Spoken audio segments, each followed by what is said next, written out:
Yeah.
Hello.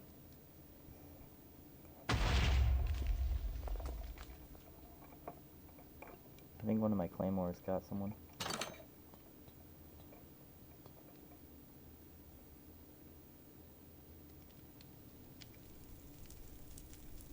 Dear.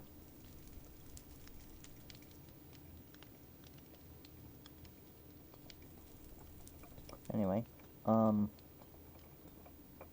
this is my little base. It has claymores everywhere around it for protection, as you can see over there. There's also a bunch down there. This is my chimney. You can see it very chimney, right? Security camera, yada yada. The normal stuff, There's a black man over there. Inside the base is pretty cozy, pretty nice. So what I've decided we're going to do is we're going to be watching analog horror. Now I've put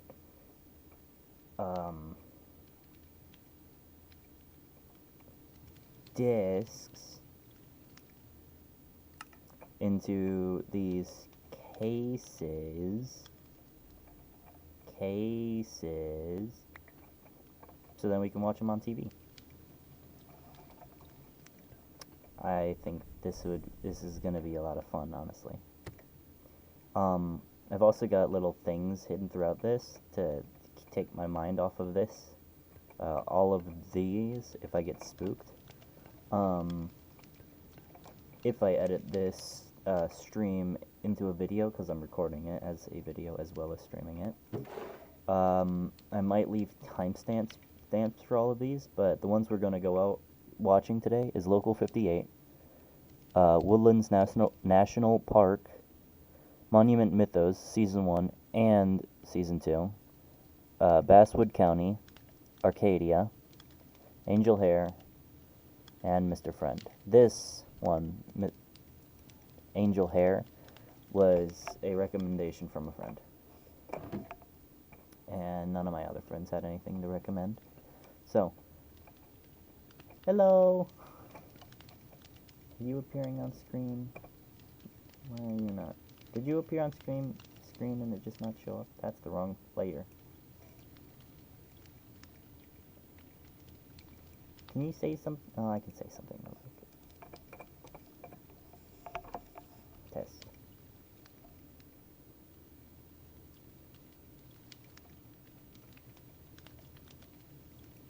That is very strange. Let me see if I can fix that. Because there should be...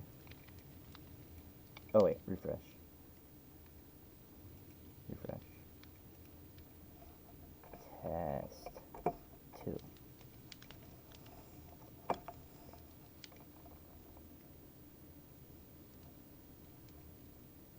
Yeah, that's not... Yeah.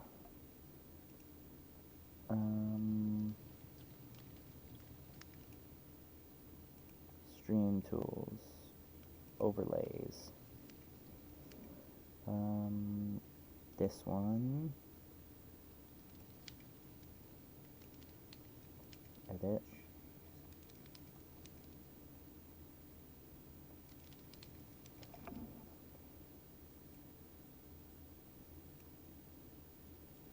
Preview. Copy. And then we're just gonna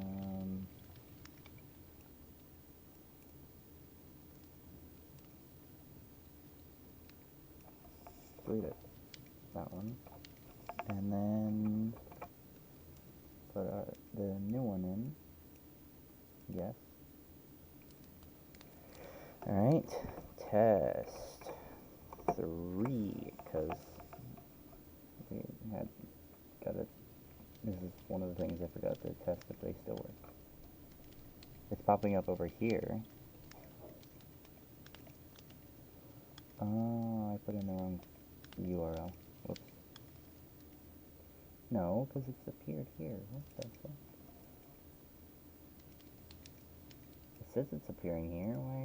Why are you being like this?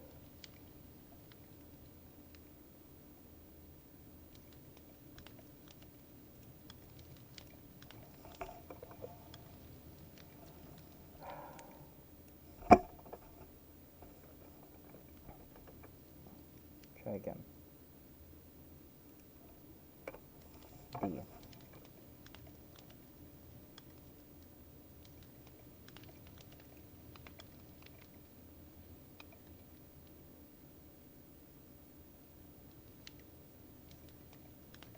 Nothing. Alright. I'll fix it some other time. Let's just watch our videos.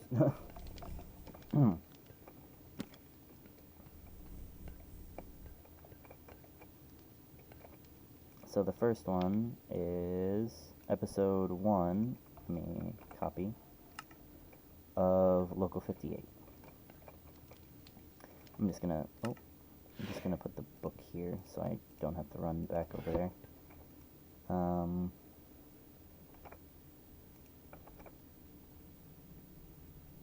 I have no idea what's playing, but working.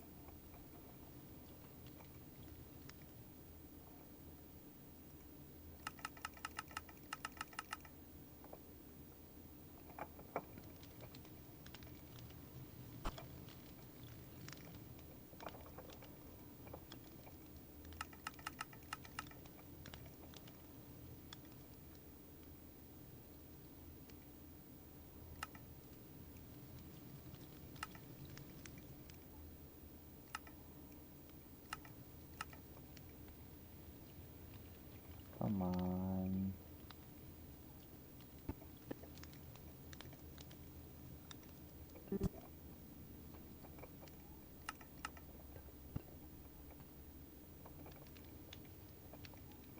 It might be the TV.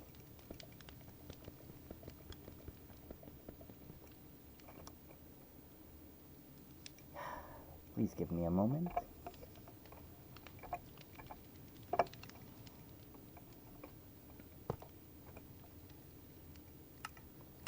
I've had multiple issues so far.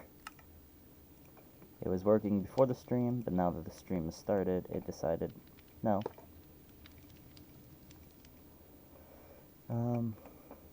Big TV or just TV? Let's see. That one's probably better.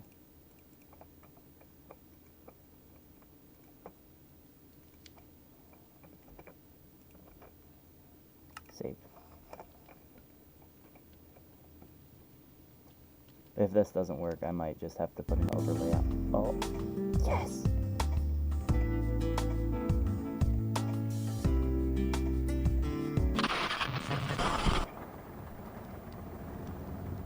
Proceed to the highlighted route.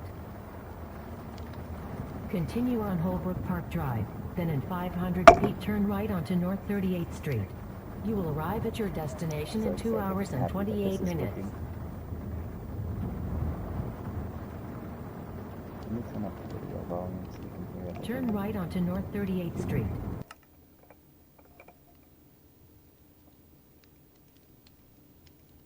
Game volume up. Perfect. Yep, that one, that's it.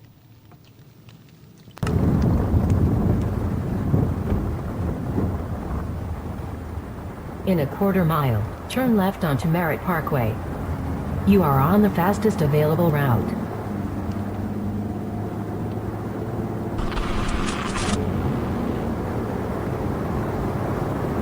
Turn left onto Merritt Parkway, then take the on-ramp to Highway 114 North.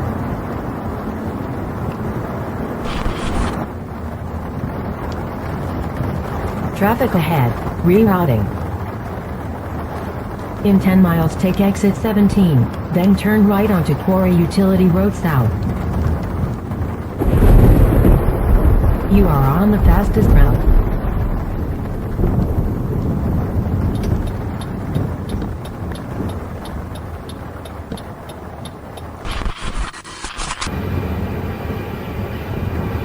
In 2.8 miles, keep right to stay on Service Causeway H516. You will arrive at your destination in 14 minutes.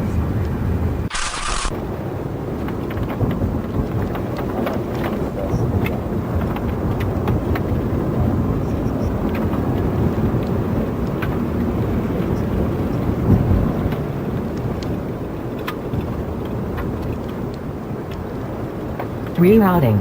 Make a U-turn. Head east for 1/4 of a mile, then follow signs for do not enter.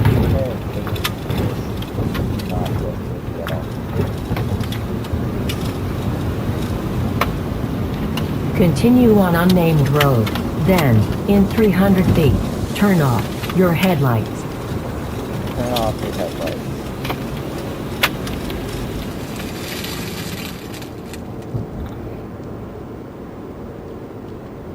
And he listens, or she.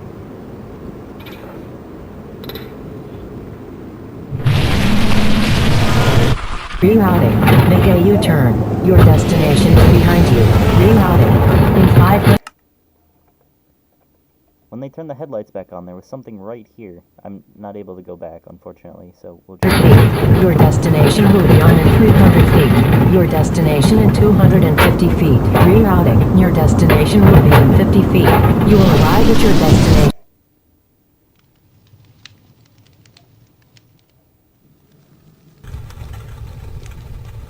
I'm gonna go out on a limb and say we didn't survive. You have arrived.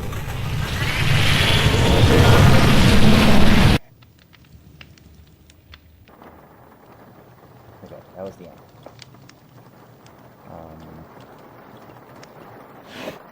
So now, let's do it. Episode... What the fuck is that?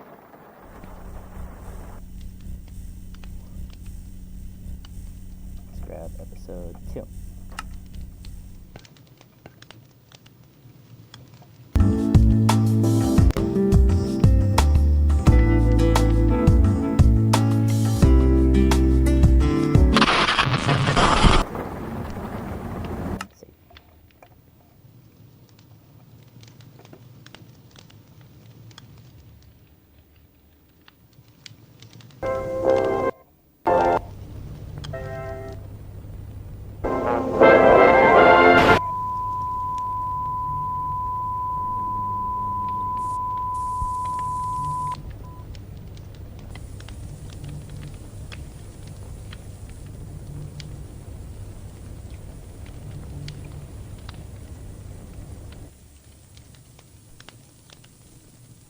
contingency. The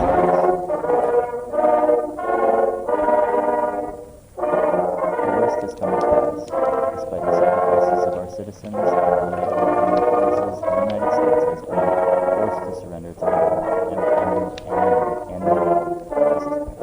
Though we may occupy our borders, our streets, our homes, the enemy will never occupy our spirit. This is why all Americans are now called upon to act, to preserve the memory of the United States clear and bright, untarnished, and unconfused. Know that I have already taken action in the company of family and loved ones. Now all Americans, every man, woman, and child are forced to act in oath. Our United States resolve echo through history, even in the fate we refuse to yield to you. Ian Ivey through the rest.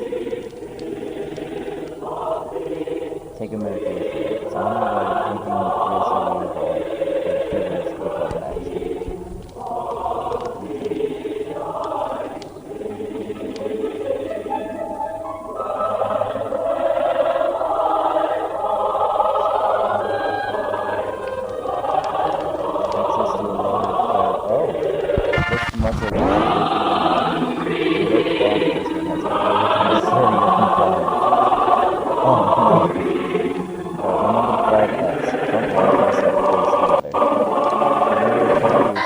For the smallest patriots. Okay.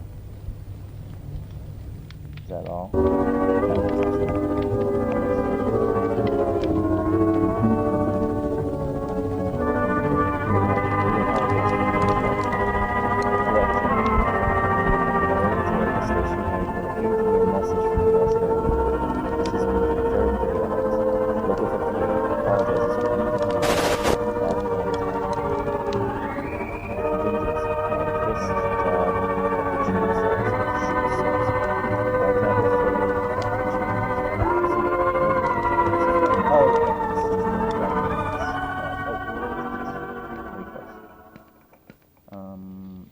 The guy who made this is socials and stuff.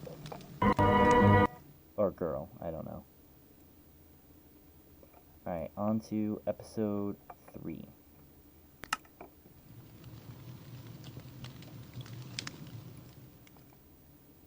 Okay.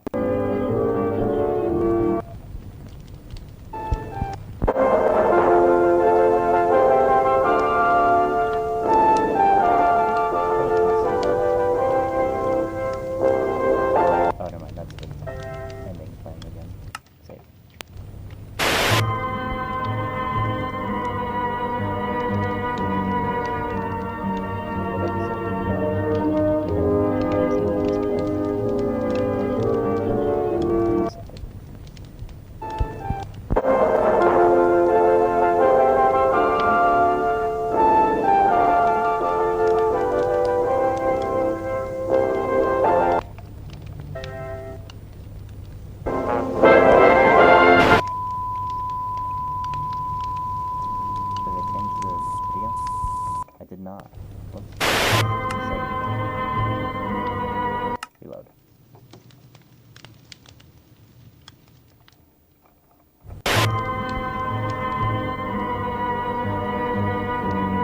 This is a somewhat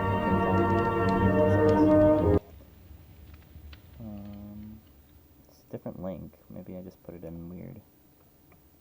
Copy.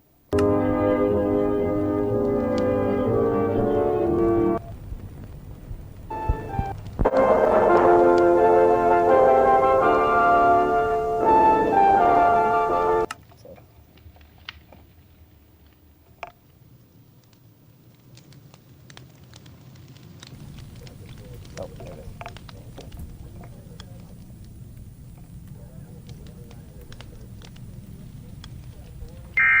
Jesus.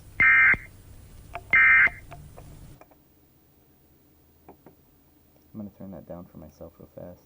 It scared the shit out of me.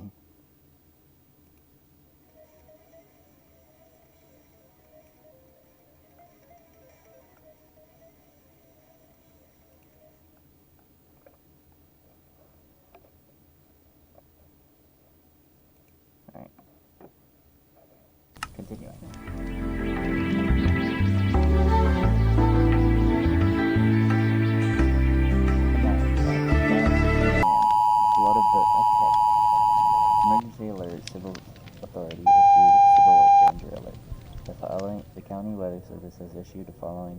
Okay, you can read.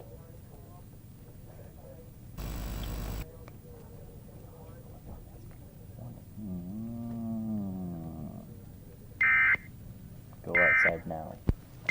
No. And read this. Look at the moon. No. Do not look at the moon.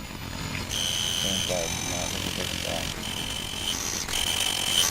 Go through a small window. That sucks. What if the window's this time? Not dead. XXXXX. I know of no cutie, and I am not scared. It is in the light. The moon came in. He found me. What? Through the mirror. Moonlight, white. Like white like eyes. Not light but blood. I drowned in him. What? You are afraid. If you are afraid, we will look together. Hey, it's the moon!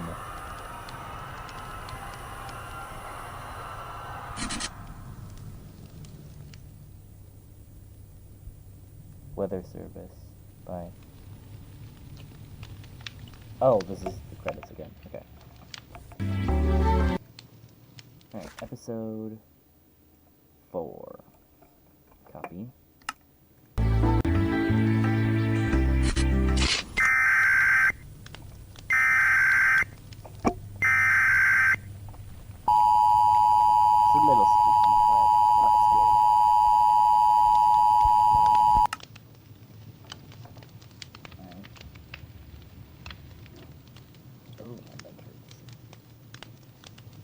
I'm gonna check.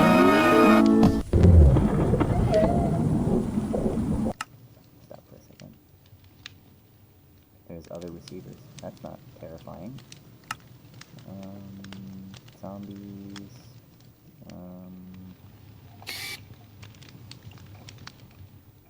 Deer. More deer.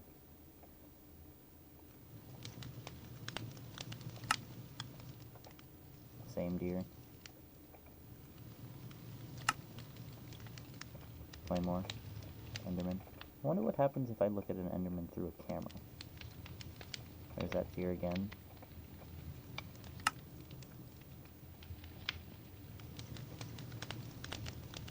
Alright. You take the moon, and you take the moon, and you take the moon, and you take the moon. What's to say? Control back.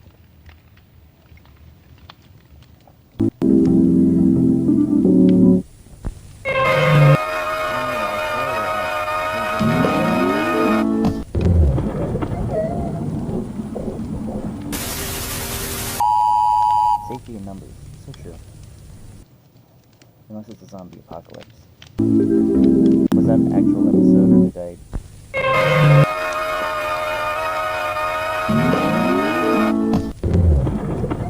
I'm gonna say that wasn't a real episode, because that was like 4 seconds. Maybe it was a trailer that I accidentally stole. Control C. Done.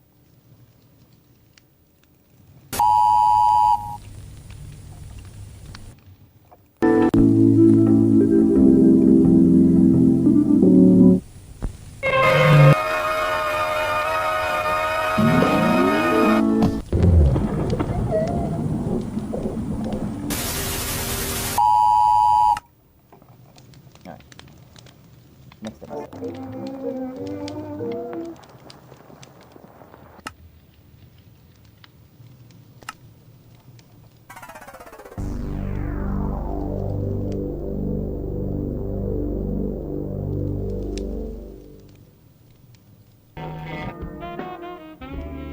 So for children, community roundtable, focus on culture, morning local news.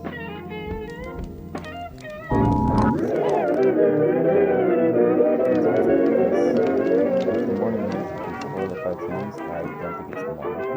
A grave mistake, but cadaver, yeah.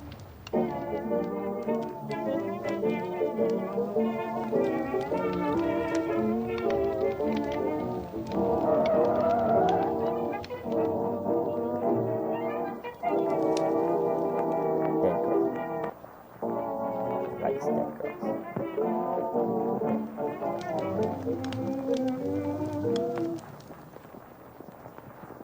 That's a dead person.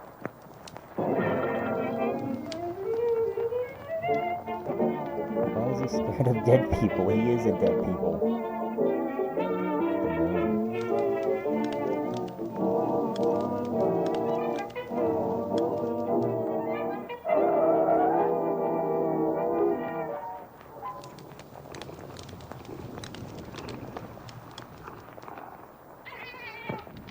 Is that a bird? Hey, that was the same first dead guy there. You've met with a terrible fate, haven't you? Not that I'm aware of. I think I'm still alive.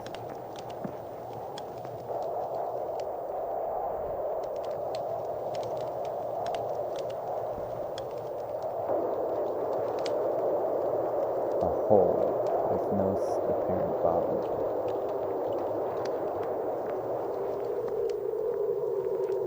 I think we found the bottom. We did not go down the hole. You stupid, stupid idiot.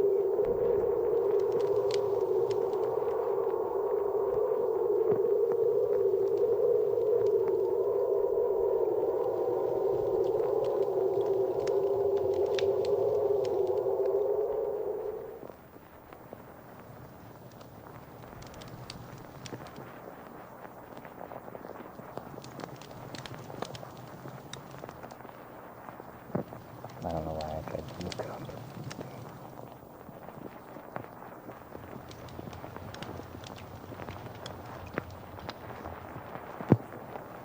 The moon doesn't look... Oh, just like that?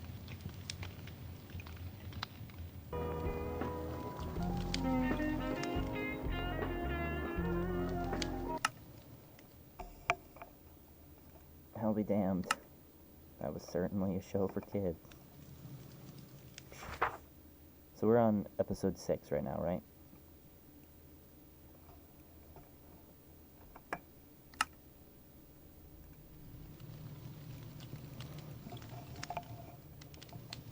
Yes, we are. Okay. Yes. Yes. Save.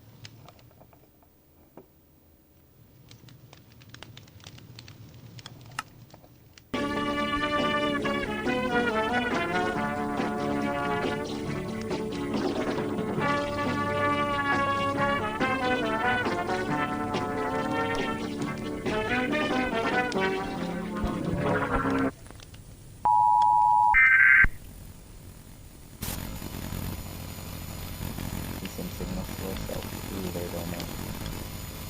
But we really believe that they wouldn't add their own.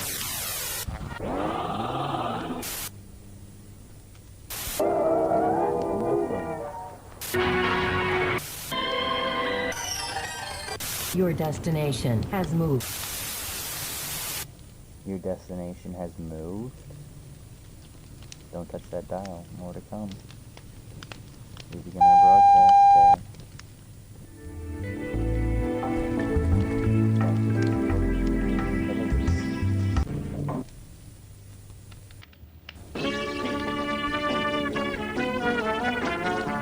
Pause.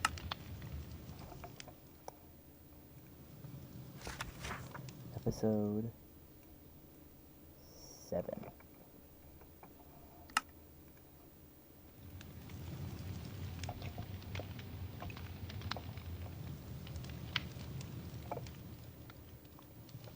I might have to do this more often. I'm really enjoying this way of watching videos. Because I'm in my comfort zone.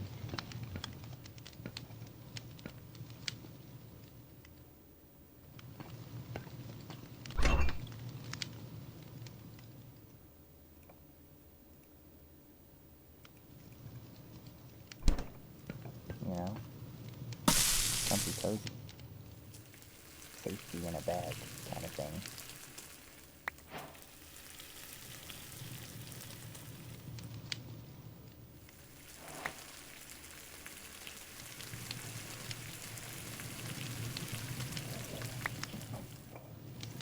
And if safety in a bag isn't good enough, I've got my sanity darlings and my medical gun, medicinal.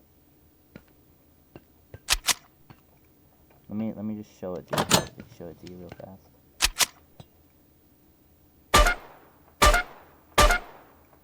I love this thing. Look at it. It's amazing, isn't it?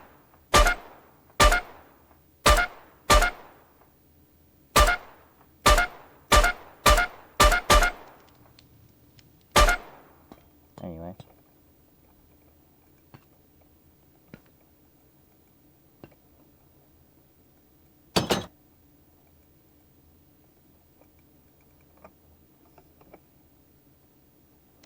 I haven't figured out how to put more bullets into it yet.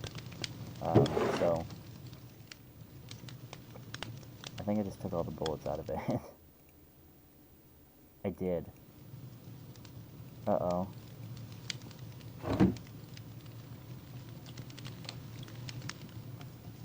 Shit.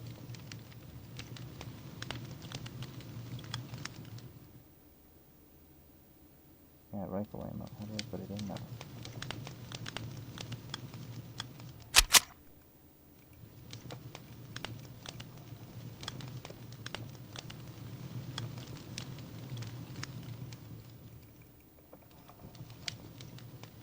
I'm gonna just figure out how to load this thing real fast. Hang on.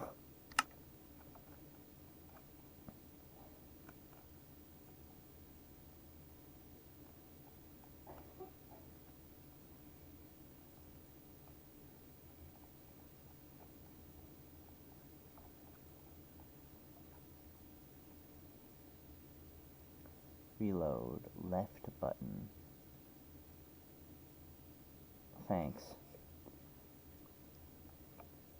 We're gonna make reload into R, which is recipe, reload toggle, redstone output range.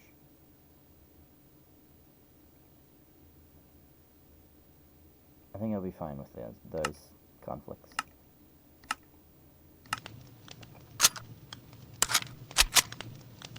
Yes, I will be.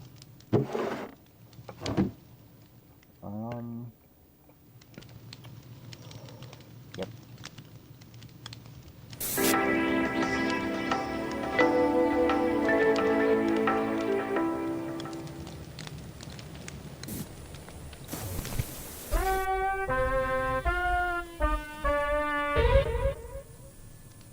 Thought Research Initiative.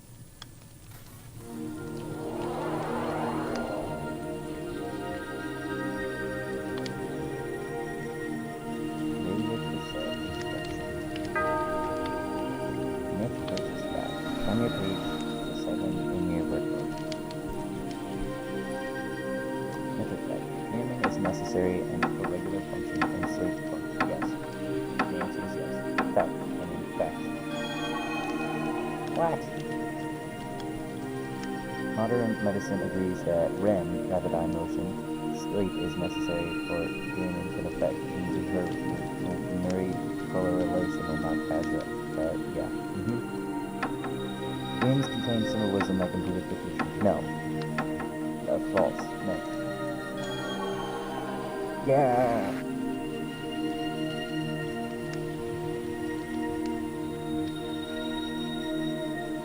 I don't think that's true. But... Alright. Sleep allows the body and mind to recover and heal. Yeah, that's fact. Unless you have tape on. Yeah! 8 hours of sleep per night is beneficial for both mind and body. False. However, these benefits are greatly diminished by frantic nonsensical images and auditory hallucinations known as dreaming. Dreaming is a vestige of the primitive mind.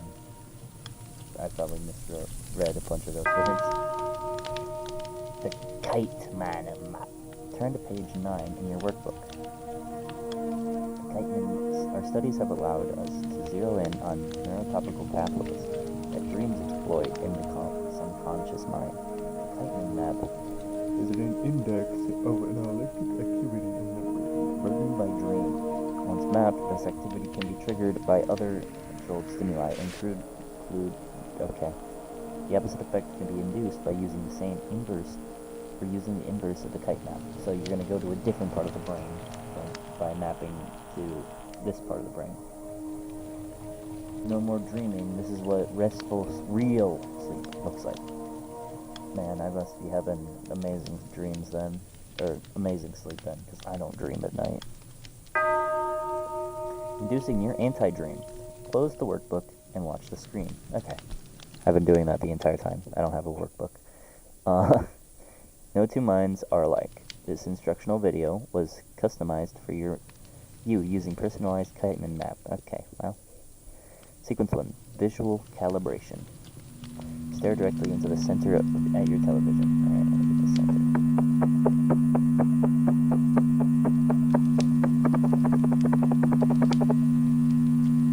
That looks strange.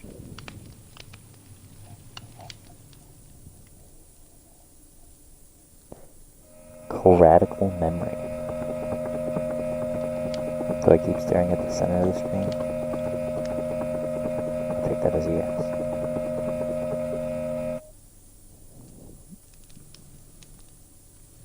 Sequence 3. A violation of your subconscious. Repeat the phrase. There are no faces. There are no faces. There are no faces. There are no faces. There are no faces. There are no faces. There are no faces. There are no faces. There are no faces. There are no faces. Sequence 4. Acceptance. Read each phrase without reading. What? I get sleep, heaven, that, I just started saying words. Good night. Oh, thank you.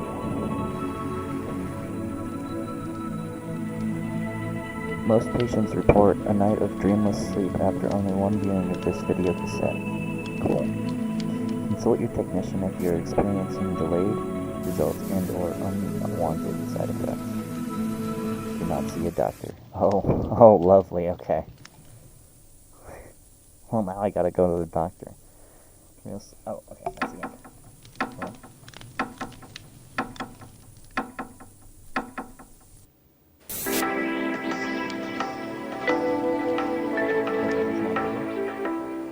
Okay, that is it.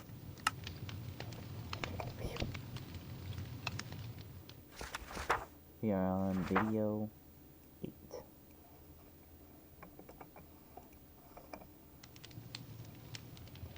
The last video of this series. Honestly, so far this is pretty cool. It's not really too spooky, but it do make my brain feel good itchy.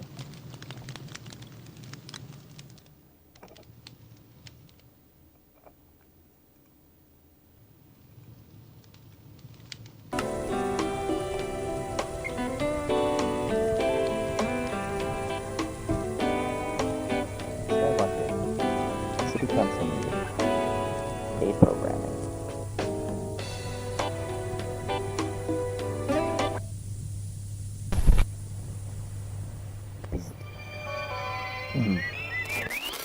Sky watching with Vaughn. Sky watching.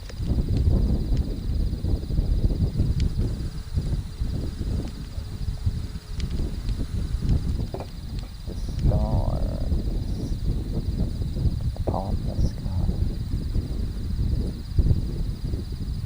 Orion's belt. Look at that. That guy's belt.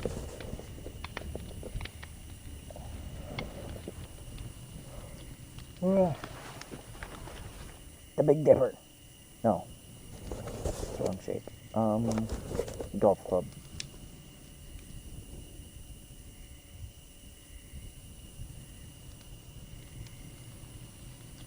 Please say Pleiades.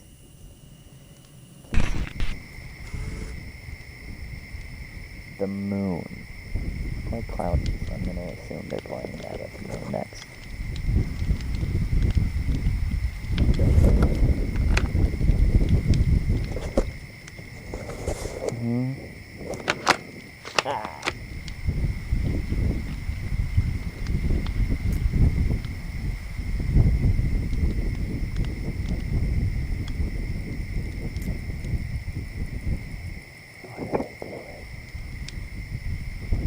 phone. Oh.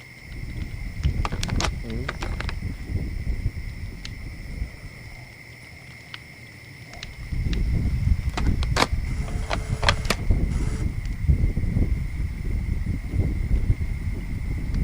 Why does the moon look like skin? Why is the moon moving?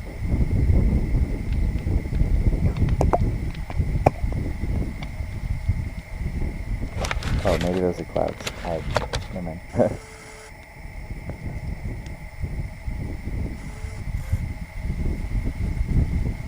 That looks like spory flesh. Looks like mushroom skin, I should say. Maybe click painting. Or unfocus. Now this just looks weird.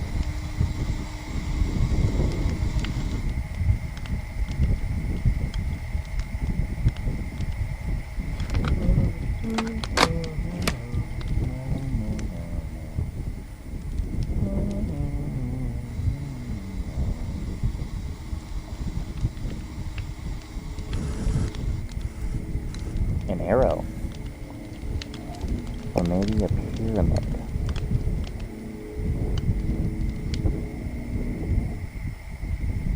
And then the moon disappears. Lovely.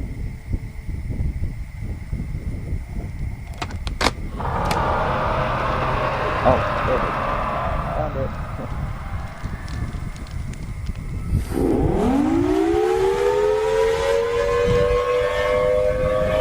Sounds like the moon's angry at us.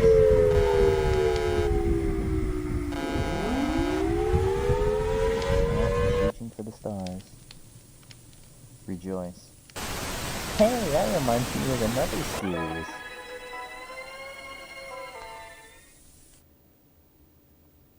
I think that's the end.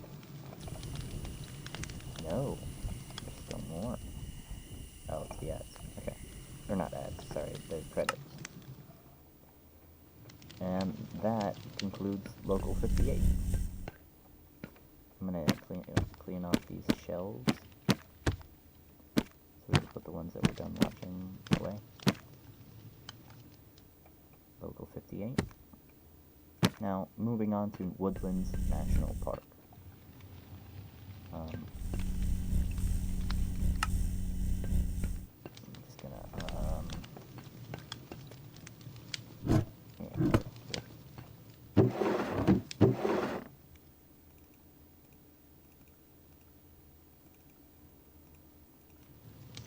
Just put these here. Okay.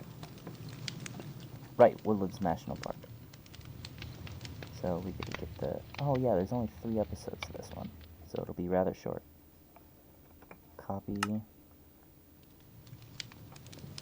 Get this out of the way. Send. Right, split. We gotta put you back at the beginning. Save.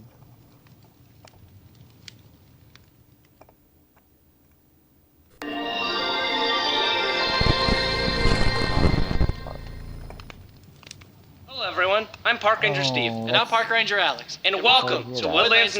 Is your dog okay?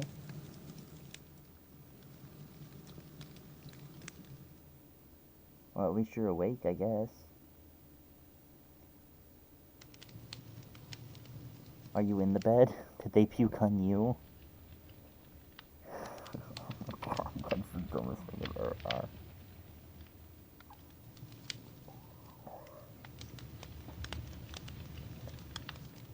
So she just had too much silly? Threw up a little bit? I'm sure we can all relate. Alright. National Park, located in the beautiful state of... Well, at least it's a good thing your dog's okay.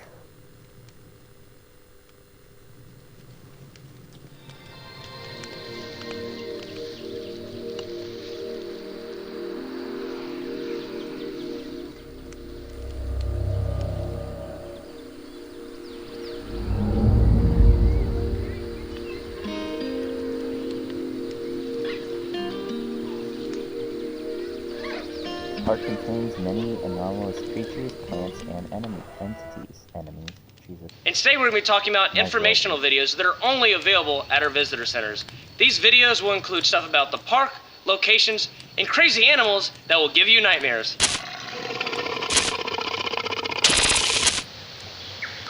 Skinwalker.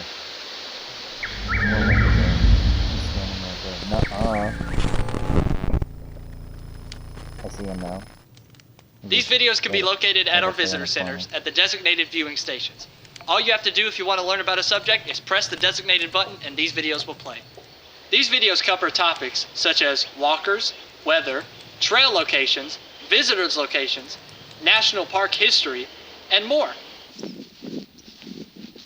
Thank you everyone for watching. We hope you found this video informational, and we hope you also find further videos informational. If you have any questions, feel free to reach out to a park ranger and they will help you the best they can. We hope you enjoy your stay and have a great time at Woodlands National Park.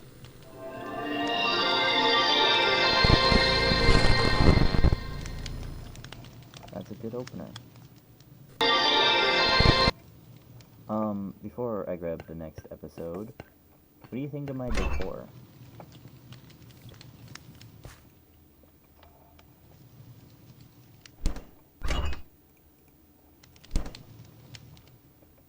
I mean, it's kind of nice, cozy, right? Got my map of the stars, my decorations, my little potted plant over here so it doesn't look terrible. Server, barrel, fridge, bug.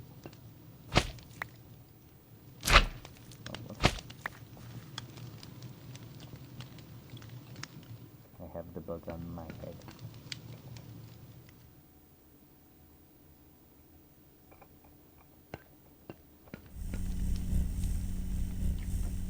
Alright, moving on to the next one, because I shouldn't keep everyone waiting while I wait for you. Oh, before we move on, I'm gonna save this so I don't have to clear it out again.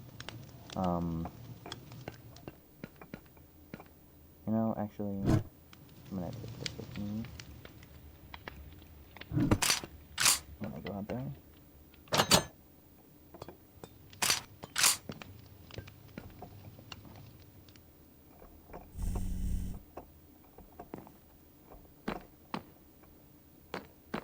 This place is kind of nice, isn't it?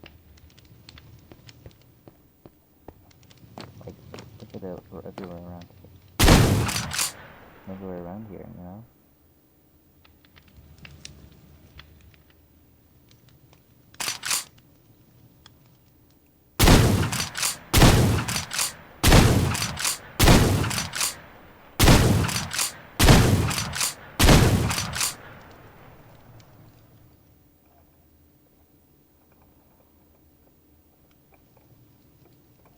Forgot to bring bullets with me out here.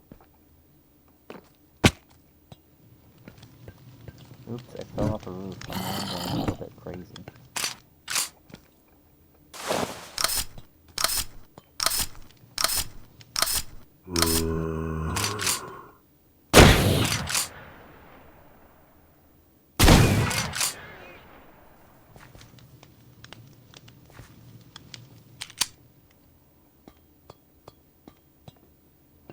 Alright, back to work.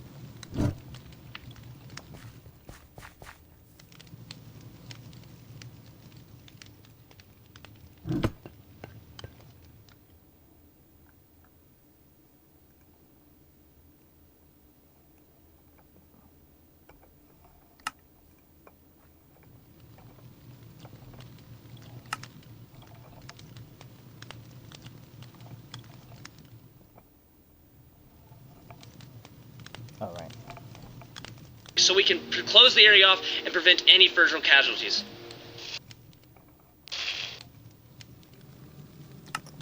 Yep. I thought so. Okay, that should be the beginning. I'm gonna grab one of these and put the firefly on the desk. There we go. I'm gonna put the chair back down, and sit back down at the couch.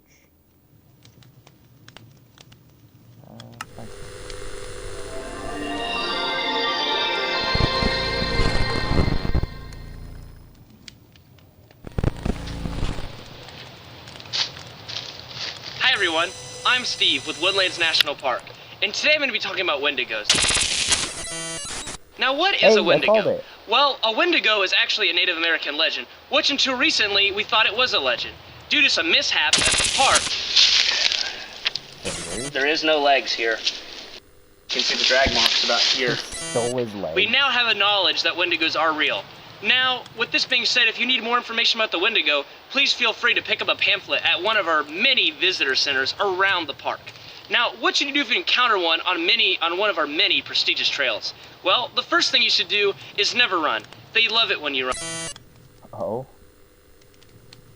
Put a So, body cam you on a can't Wendigo. run. So what should you do? Can't Well, run. the reason we say don't run is because actually a Wendigo can run up to 45 miles per hour. And this is 45 miles per hour. That's scary. Scary fast.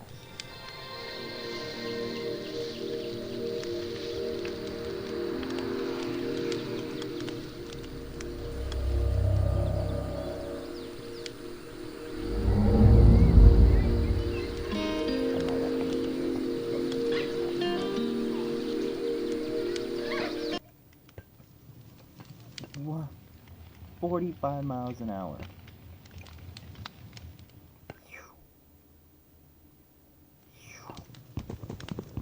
I break this again.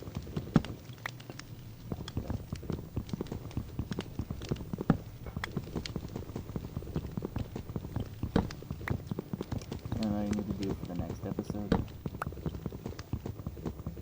I need to bring friends for the next episode. So it won't just be me sitting here reacting to these. I'll have somebody on each one of these chairs. Anyway.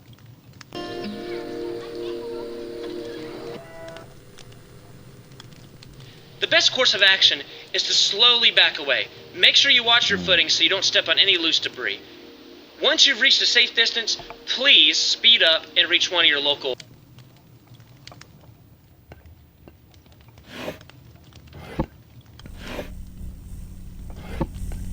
Whatever it is, better know fucking better. Just a deer. Get out of here, you little shit.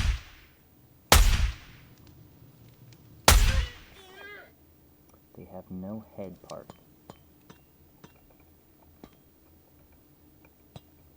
There are a lot of deers down there.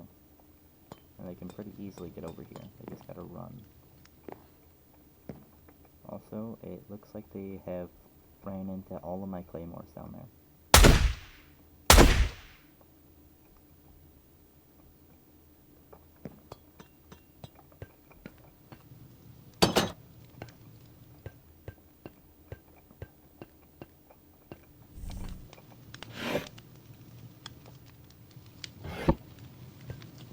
I'm gonna take half a stack from here to put in there. I don't have to run to get it. Visitor centers or one of your local officers. From then, please let them know the location and time of your sighting so we can close the area off and prevent any further casualties. Hey, John, what is that? John, we gotta go. John, we gotta go. John, we gotta go. John, we gotta go. Go. John, it's behind! Don't run. They love it when you run. So we run. And it was a Wendigo. Wow, look at that. Can't even listen to their own. Well, I mean, okay. One of two things. Either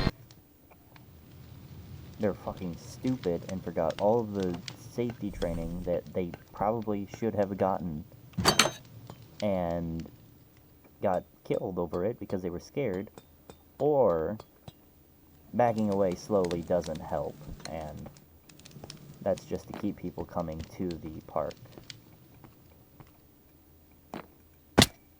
No.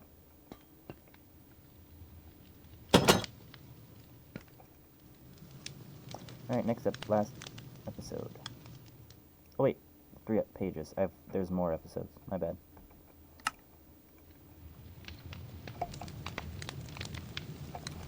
Hold on. There's more.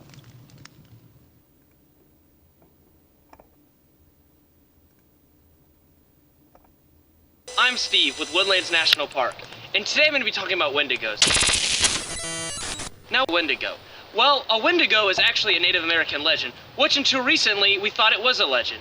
Due to some mishaps at the park, there is no legs here. I'm pretty sure we've You already can see the seen drag that. marks about here. We now have a knowledge that Wendigos are real. Now, with this being said, if you need more information about the Wendigo, please feel free to pick up a pamphlet at one of our many visitor centers around.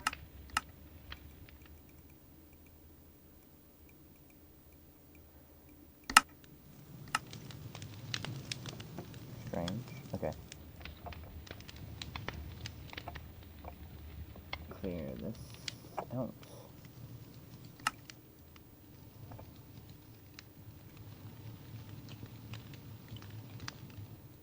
Are we on episode 3 or episode 2? Copy. I think we're on episode 3. Paste.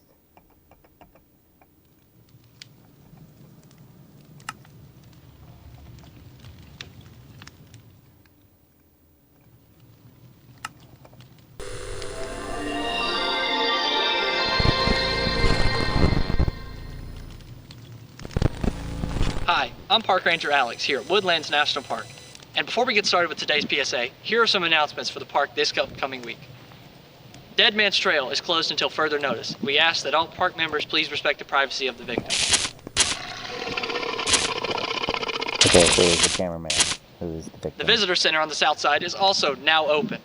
Please stop by as we have many activities for the family and the children. Today's PSA is in regards to the increased reports of walker activity throughout the park.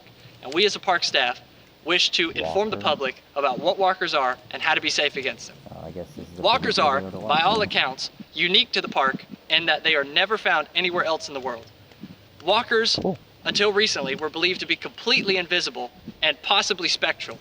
But due to Possibly. thermal technology, we have been able to visualize walkers and now are able to report on how they actually look. Walkers are, for all intents and purposes, completely invisible to the naked eye, as their skin is such a dark black color it absorbs all spectrums of visible light. Oh, lovely.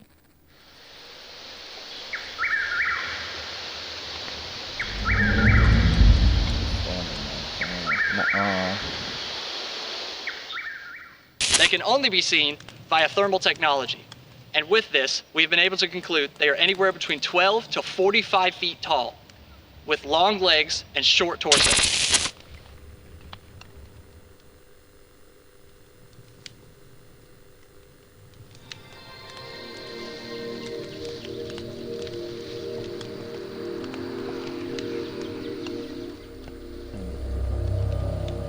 Walkers.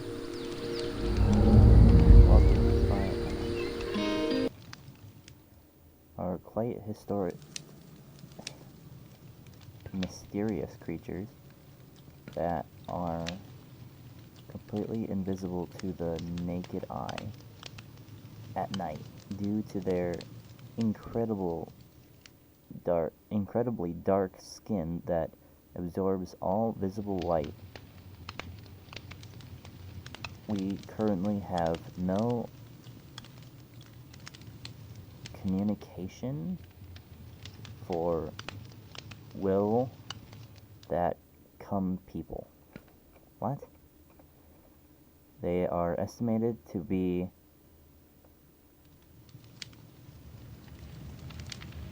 inch 12 to 15 feet in length.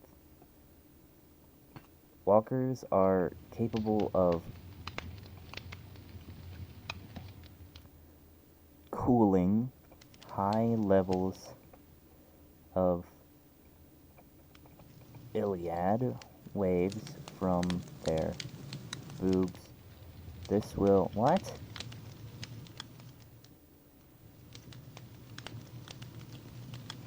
Is this what the video looks like normally?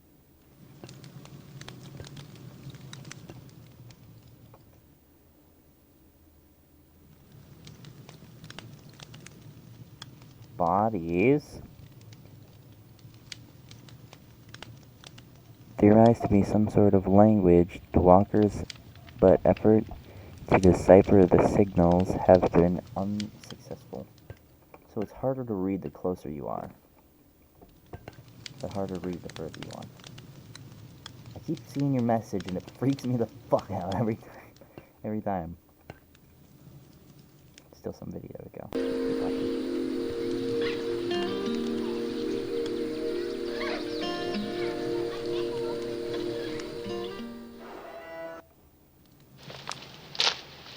While the walkers are incredibly dangerous creatures, there are measures you can take to ensure your safety and still have an enjoyable time here at Woodlands National Park. Firstly, we urge you not to leave the designated camping area. The designated camping area is walled off, well lit, and well protected against all outside threats at the park.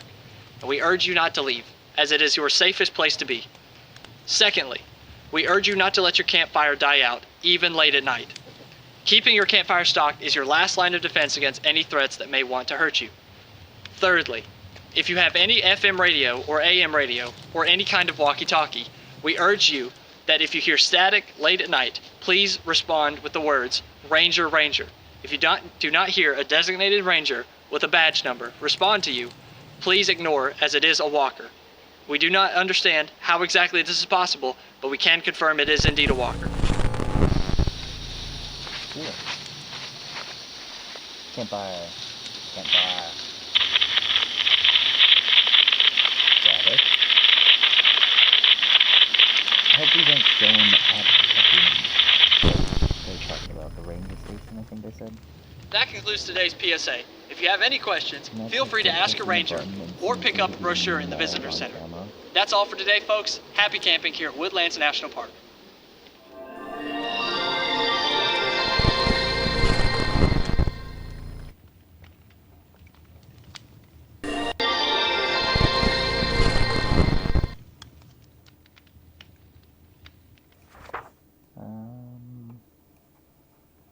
Copy.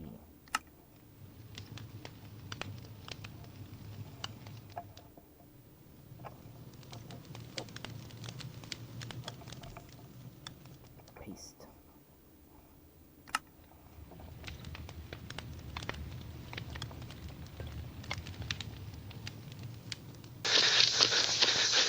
Oh, that would be awesome, right?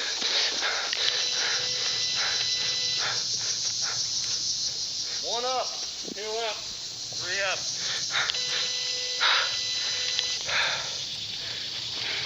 Document everything. Document everything. Blood or Kool-Aid juice.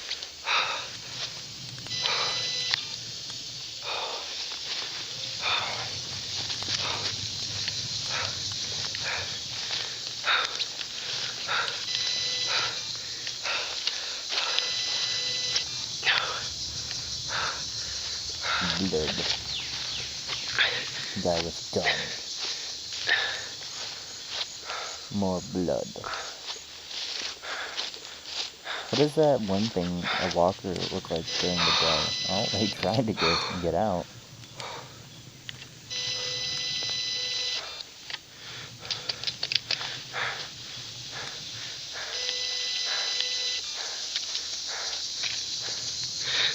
It's one.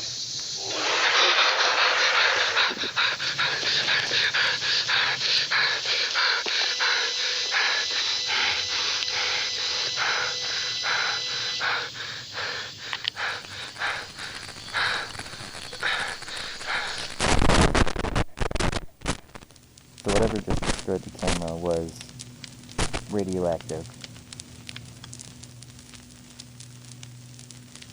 Because that was used when the camera went out. Also, Delta Team held their position until nightfall.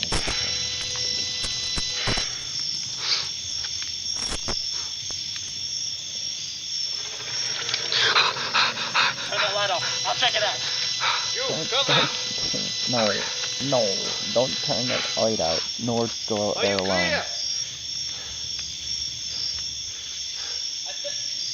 I think we're clear. Now he's Wait. dead. Wait. Contact!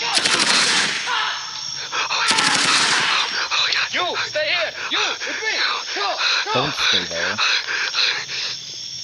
You're gonna die. Alone. And afraid. Why don't you have a roof? I do. I just use reactor glass so you can see through it really well. It looks very pretty, but it is in fact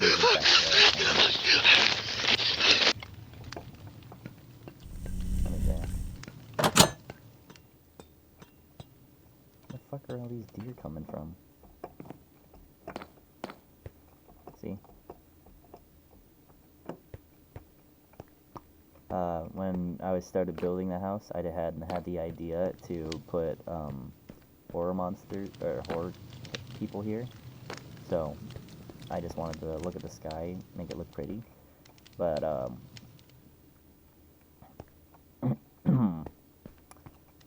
now it's gonna be terrifying when I look straight up and then there's just a guy with a smiley face looking down at me. I'm gonna fucking kill one of these deer. I swear to God, they're everywhere, man. Oh, my uncrazy hat's gone.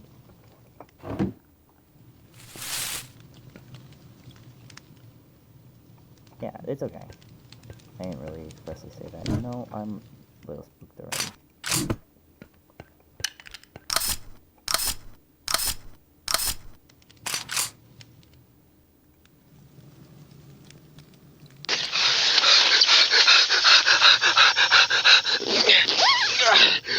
Why is he hiding in the tent of the dead person? God. I'm screaming.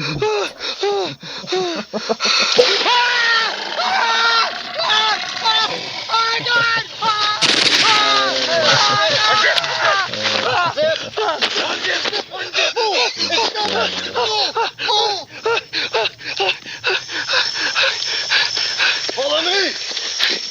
I'll cover you! Perfect!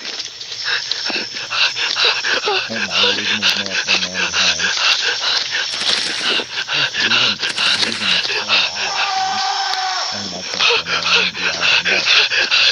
It's moving!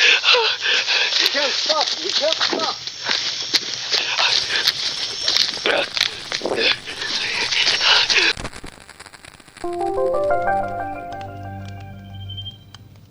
Dyer Corporation. Should I write that down somewhere?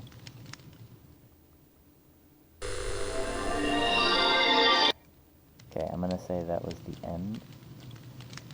It was, okay.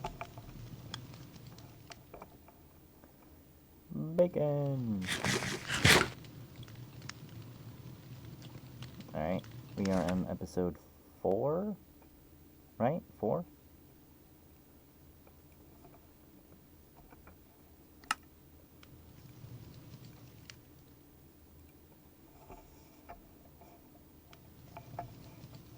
Yeah, I'm gonna say 4.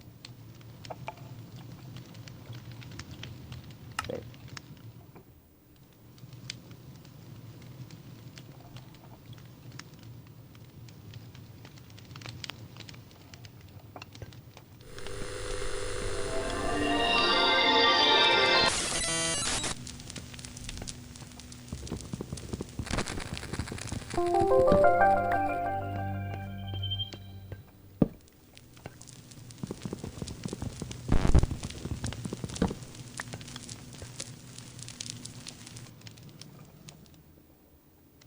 Gamma level clearance required.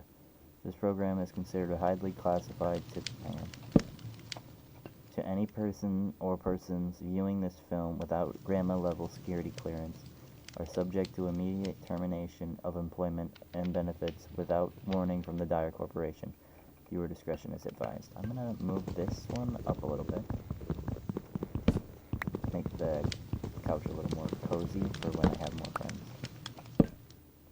Because I do entirely plan on having more people join me here. Let's hope all my stuff doesn't drop out. It does. Okay. Bam. Bam. Bop, bop. Bam, bam, bam. Good enough.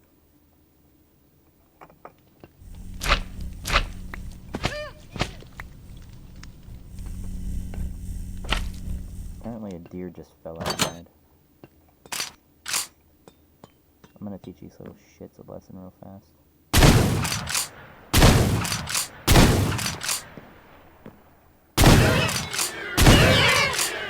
away from my...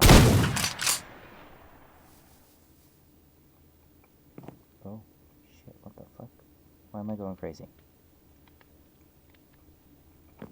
What's happening?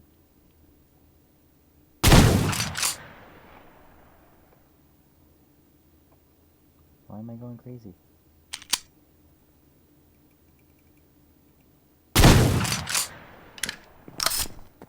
Stop this.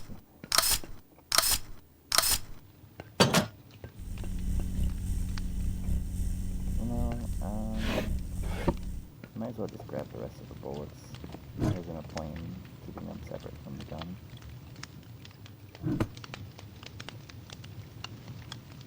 Alright, back to the video.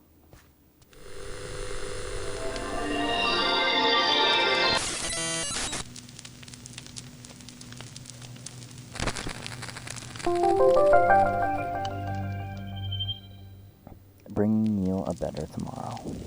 Dire Corp. Yeah, you already said that.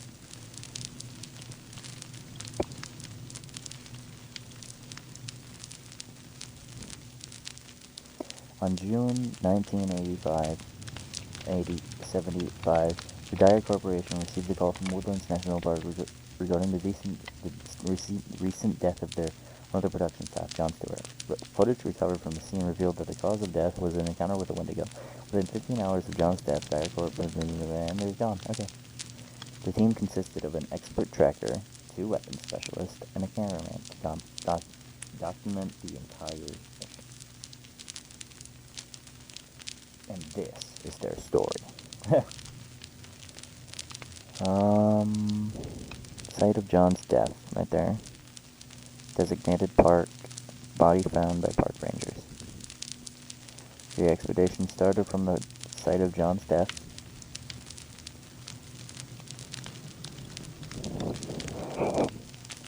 They followed the creature's trail to the riverbank where they found a shallow place to cross.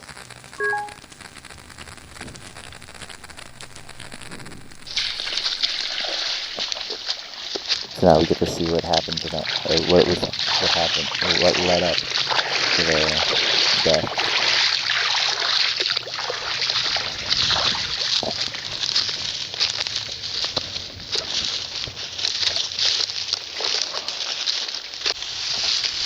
Well, I guess because 3 of them survived almost death.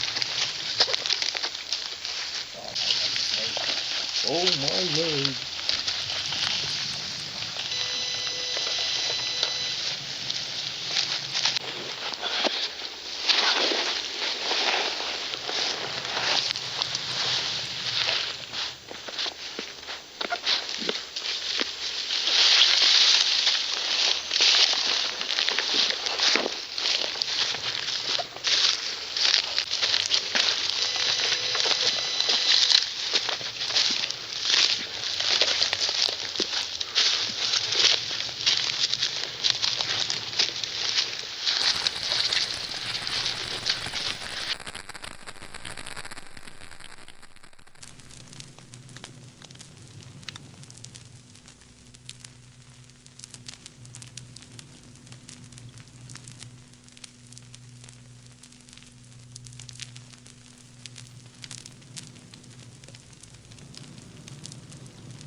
I accidentally disconnected my mic, my apologies.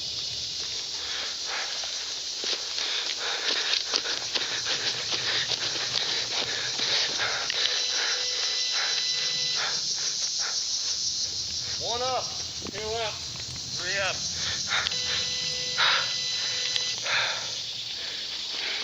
Document everything. Okay, so we already watched this video, I just missed the first part of it. somehow. Okay, now... So we're on episode 5. Right? Yeah, episode 5. Copy.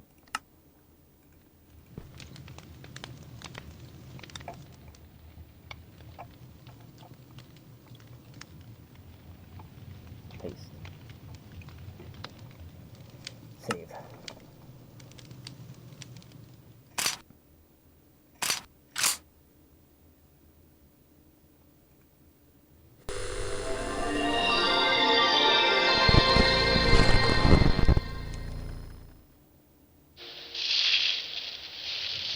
Hey, John, what is that? Did I grab the link for... John, we gotta go. John, we gotta go. John, we gotta go. John, we gotta go. Go. John, he's behind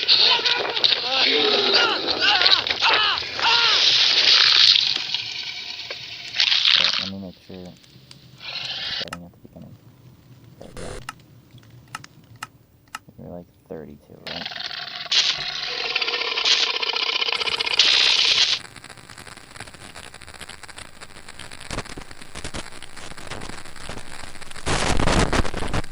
Might be easier to do with an overlay that just plays the videos while I watch from, or while I play Minecraft. Alex, come in! Alex, come in! It's an emergency! What's going on? What's happening? It's John! He's been attacked! By what? Where are you? The Wendigo! It's eating him! It's eating him alive, Alex! It's eating him! Where are you? I'm a dead man's drill! Hurry! Keep running! I'll send rangers as quick as I can! Hurry, Alex! Hurry! It's eating him! I can hear it! It's coming for me! Oh God, it's coming for me! Oh God, please, just keep running, please. I am. Okay, so... I can hear it. I can hear it. So this confirms to me the fact that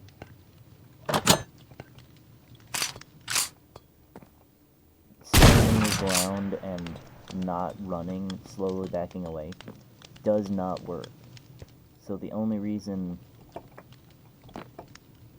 they tell you, or tell people to do it, is so people continue to come to the park.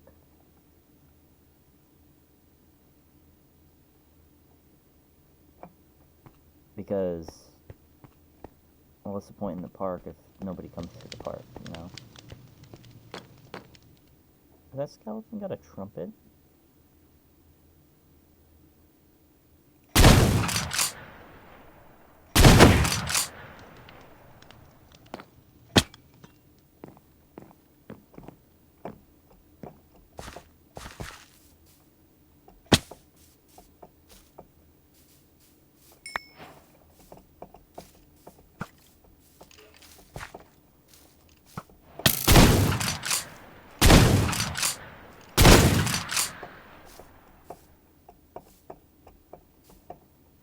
I'm going crazy again.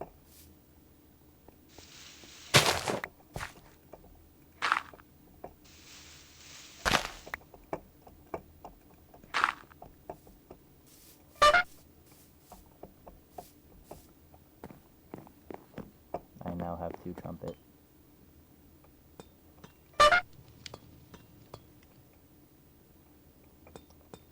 I'm gonna see if I can harass a deer with the trumpet. No, I just want to harass you. Come back here. I'm going crazy. I'm going crazy. I'm going crazy. I'm going crazy. I'm going crazy. I'm going crazy. Oh, that's not a good enough jump.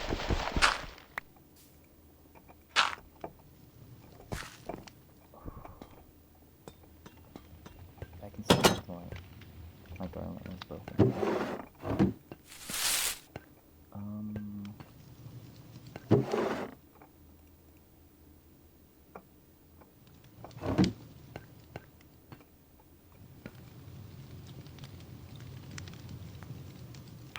I can hear. I'm gonna die. I'm gonna die. Please, head towards the camping area. The ranger's gonna meet you halfway. Oh, right. I was saying something. The fact that they are even telling each other to run tells me that the only reason they fuck it exploded. I mean, it's not my problem anymore. Oh, one of them dumb fucking deer ran into one of my claymores again. God damn it all. The reason they tell people to just back away is so people continue coming to the park. Because if no one comes to the park, well, then they probably lose some money. And a lot of it, I imagine. I'm trying! I'm running as fast as I can! Wait, I think I can see him! I think I can see him! I think I might see him! Think I got! Hey! I'm gonna attack on you! Fire! Fire!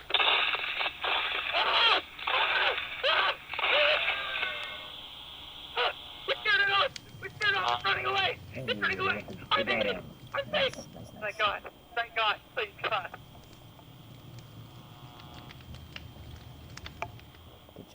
Good job. Hi everybody, welcome to Woodlands National Park, and here are some updates for the park this upcoming week. Firstly, we would like to thank everyone who came out to our dear friend Jon Stewart's memorial service yesterday. It really was a beautiful thing, seeing all the rangers, all the park goers, all the staff there. It really was beautiful to honor our dear friend who worked here for over 20 years as our wildlife photographer. We would like to ask that you keep his wife and kids in your prayers and thoughts this upcoming time's going to be really hard for them.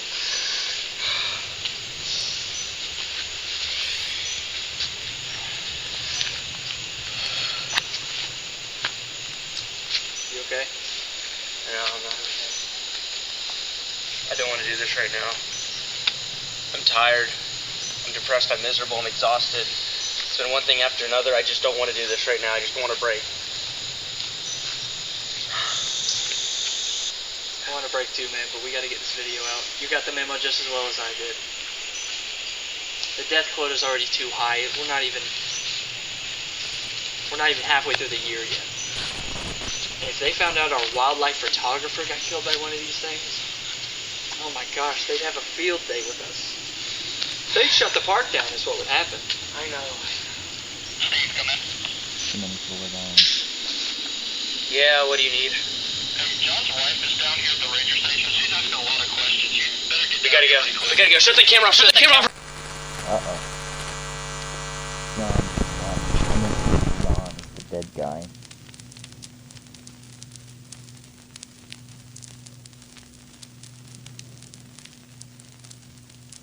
Who the fuck is that guy? Ma'am, for the last time, I strongly urge you to sign the agreement and take the money. Why? What is it that I'm not supposed to talk about?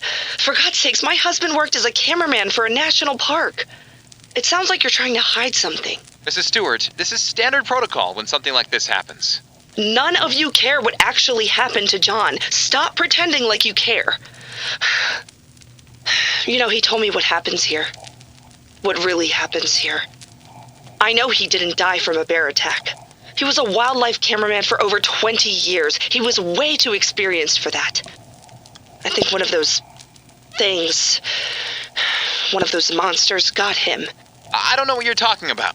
He told me about how the park lies to the public by downplaying how dangerous the monsters really are. He told me about how the park covers up how many people actually die as a way to keep this whole operation afloat. I strongly recommend that you stop. That's exactly what I just said. Well, not exactly. It was different from that, but very close to what I just said. Also, I got a little bed for friends who come over. Anyway. Stop talking. For your own good. Nancy, stop talking right now. And you, get the hell out. I was just... I don't care. I said get the hell out, right now. And don't say a word of this to anyone, or have you working as a public defender the rest of your measly career.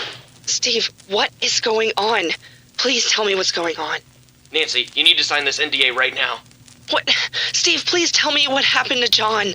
Please, Nancy, you can't be talking about this right now. I don't know who's listening. Who is listening? Shh.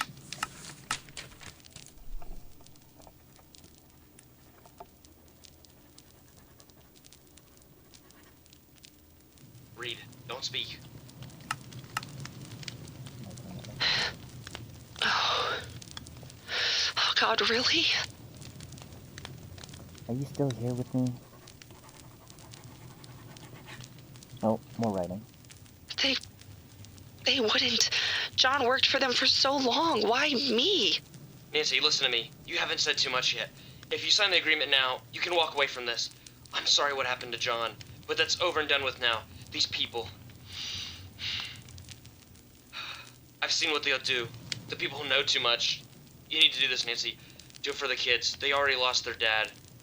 They're gonna need their mom now. Okay. I'll sign it. Now the lawyer's gonna write you a check. Take the money and go to the bank immediately and cash it out. Get the kids and get as far away from here as you possibly can. And don't you ever say a word about what he told you or what happened here today. Do you understand me? Yes, I understand. If you need anything, Nancy, you call me. Nancy.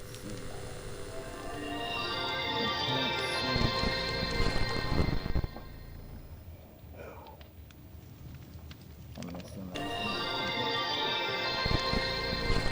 Pause. Beginning. So we are on episode 6. C for copy.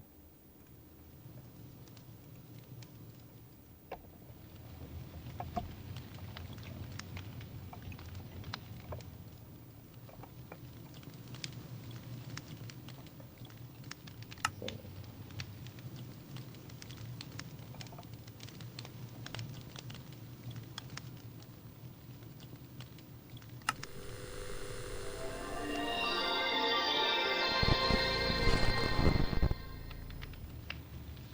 Hi everyone, I'm Park Ranger Steve with Woodlands National Park, and today I'm going to be talking about a creature that can only be found here at Woodlands National Park. Oh! Hang on, I just I got food cooking over here.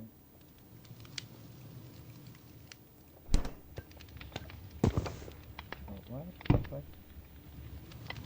Duplication glitch?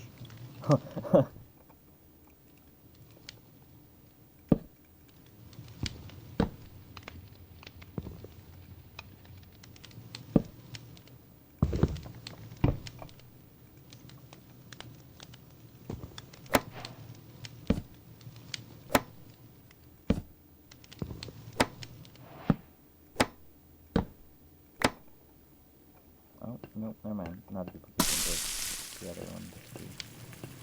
Oh, hi guys. I'm out here panning for gold, just like the miners in the 1850s used to do in this natural river. What they would actually do is take shelter in these natural forming caves, but little did they know that there were hellish creatures awaiting deep inside those caverns. Oh. And these hellish creatures are called cave critters. Cave critters are tall, gray, humanoid-like creatures with 6 appendages that range anywhere between 10 to 12 feet. These creatures also have superhuman strength, which gives them the ability to hold on and scale rocks very fast. The creatures also tend not to leave the cave. Go, now. Now. Go, go, go. I think they're lying to us again. Because that certainly sounded like we need to get the fuck out because they are coming out of the cave. What the fuck? Oh, those... Oh yeah, that is... What the fuck? This photograph we have by John Stewart, the guy who died. Well, that's very nice. Good job. Cave critters actually don't reproduce like normal animals. What they actually do is they have a virus that lives in their saliva, and they infect people through biting. Now, once you have the virus, we call this a 45-45-10 rule, meaning you have a 45% chance of dying from the disease, a 45% chance of turning completely into a cave critter, and a 10% chance of having absolutely no side effects. We don't fully understand how this works.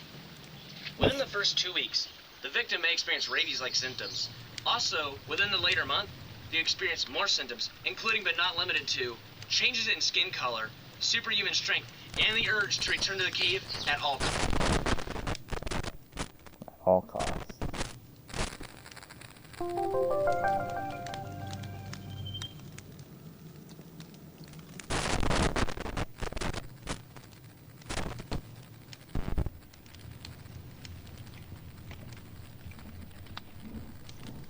Highly classified.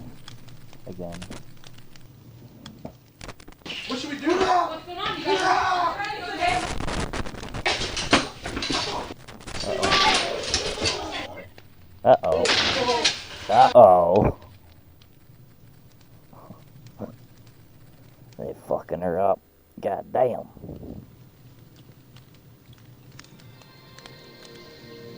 Boom, headshot. Oh, that's a little insensitive. Keep critters. Okay, this is the part we want to read.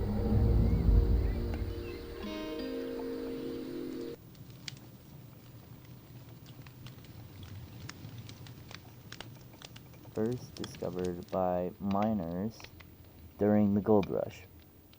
Cave critters are pale humanoid list or like, hang on, let me back up. Like creatures with six appendages. They have very long fingers and claws that enable them to climb and scale at rocks effortlessly. If seen by a cave critter, you have a 45% chance of dying, 45% chance of turning into a cave critter, and a 10% chance of being completely fine. We are not sure of their origin. Attempts to research them has proved fatal. Didn't they say they hadn't had any fatalities since, like, 1982, I want to say?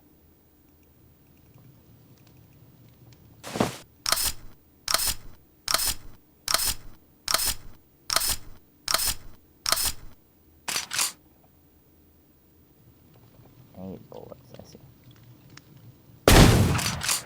Ow. Where the fuck are they all coming from? That is a lot of deer.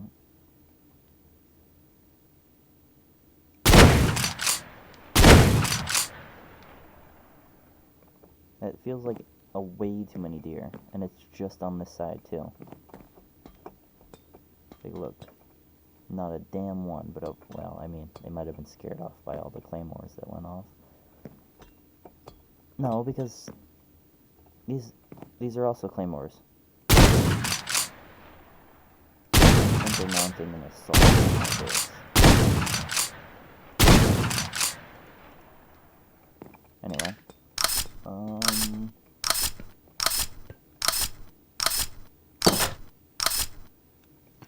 these doors are locked and are impossible to break. So if they do come in, they'll have to come in through, what would be the easiest way? Right, these walls. I only take stone level pickaxes. This one takes pickaxe. Yeah, this one takes pickaxe. That one takes stone level. Well, this takes pickaxe, which means any level pickaxe could break it. So they could probably get in here through my ceiling or through my,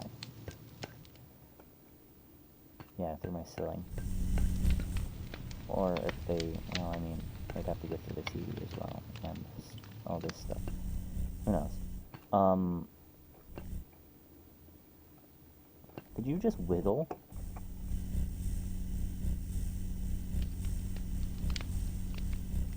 Do it again. Come on, I saw you do it. Oh.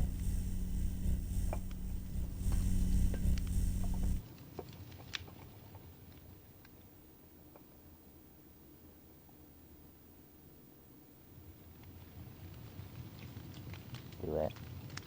Yeah, yeah. They wiggled.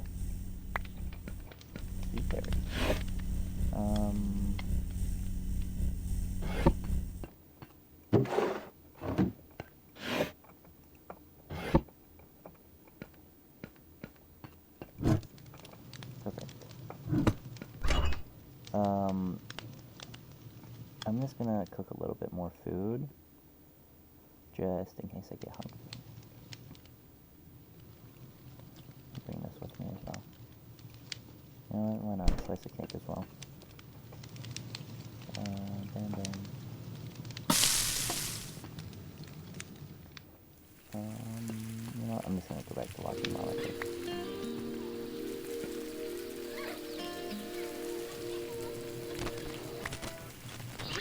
powerful urge to be drawn back to the cave is due to intense pheromones given off by the larger group of cave critters. Once the victim has reached the cave, it will be ushered in and protected by the larger group of cave critters until the full transformation, that takes around 6 months, will be fully completed. So, you may be wondering, what should you do to stay safe against these cave critters? Now, luckily, you don't have to worry about that, because here at Woodlands National Park, safety is our #1 priority. That's why we took the liberty of using caution tape to block off the cave. Now, under the very rare circumstance that you encounter someone with rabies-like symptoms approaching the cave, under no circumstances should you try and stop them, as they will cause bodily harm to get to the cave. Now, what you should do is get to your local visitor center or contact a park ranger immediately. Thank you, everybody, for watching. If you have any questions about anything, feel free to ask a park ranger or pick up a brochure at the visitor center. We hope you enjoy your visit and that you have a great time at Woodlands National Park.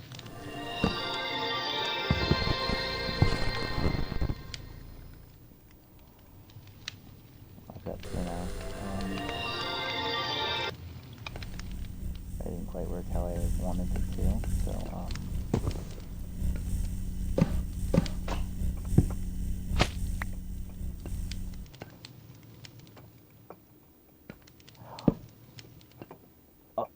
Oh, whoops. I do not want to put you there. I'm gonna put you... Close enough. Okay, put that there. Okay. Next episode. Episode 7. No. Because, you know what? I can check real easily. Grab that, and then go to the end. The last 3 are Z, V, P.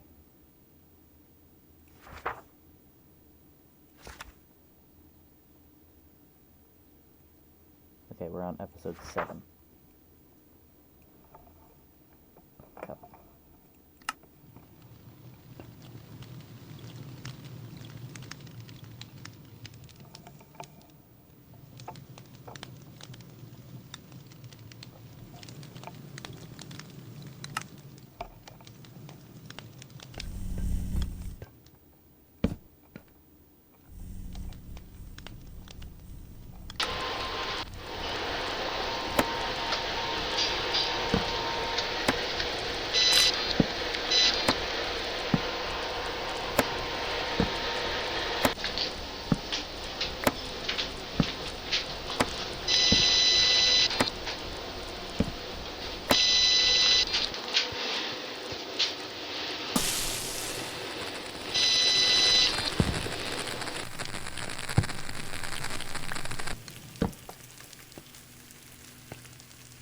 Blood on the fingers is believed to be one of the side effects of the disease. From bruises subjects, bleeding could be occurring from the eyes and nose. Symptoms were documented.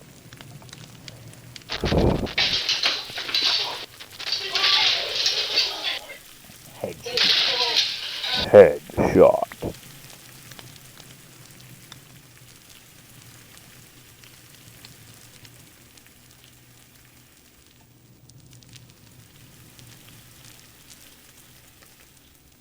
It looks like the one guy who plays Doom all the time. I don't remember his name.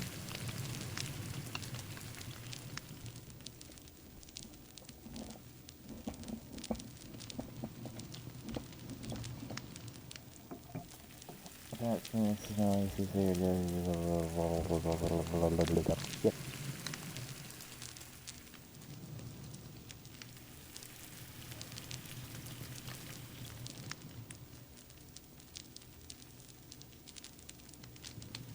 Of the 10 men, only 3 survived during the takedown. The man was killed and its footage destroyed, except for the...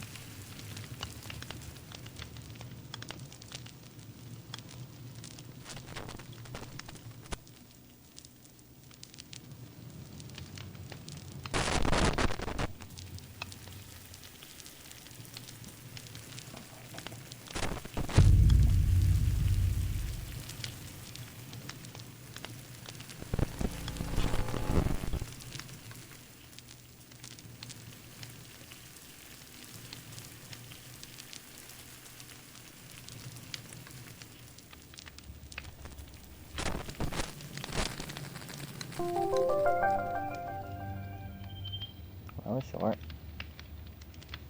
Yeah. Alright. Who's this guy?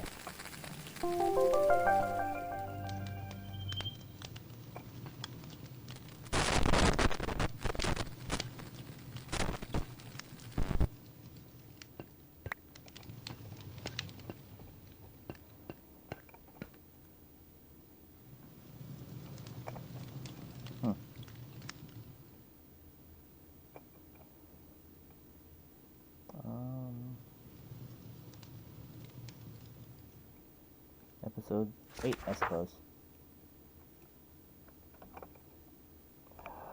No. Fuck. Well, looks like episode 8 was lost, so let me just grab that real fast.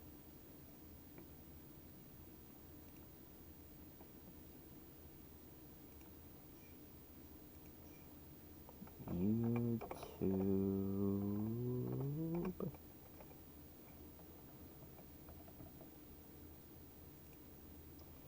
God damn it.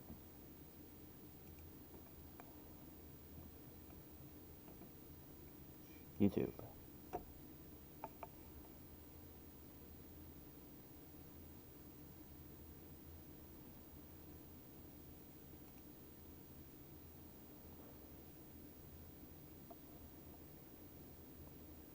What was this one called?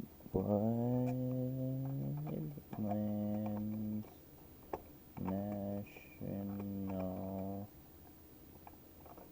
National Park.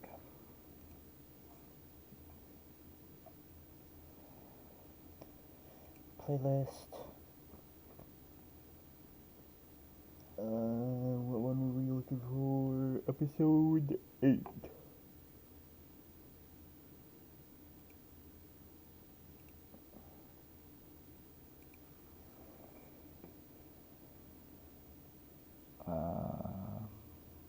This one.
Alright, it's paused.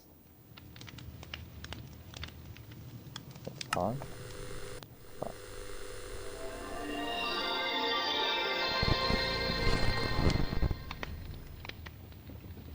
Hi everybody, welcome to Woodlands National Park. I'm Park Ranger Steve, and today we're going to be talking about the importance of only staying at designated campsites. This is very... Give this a second.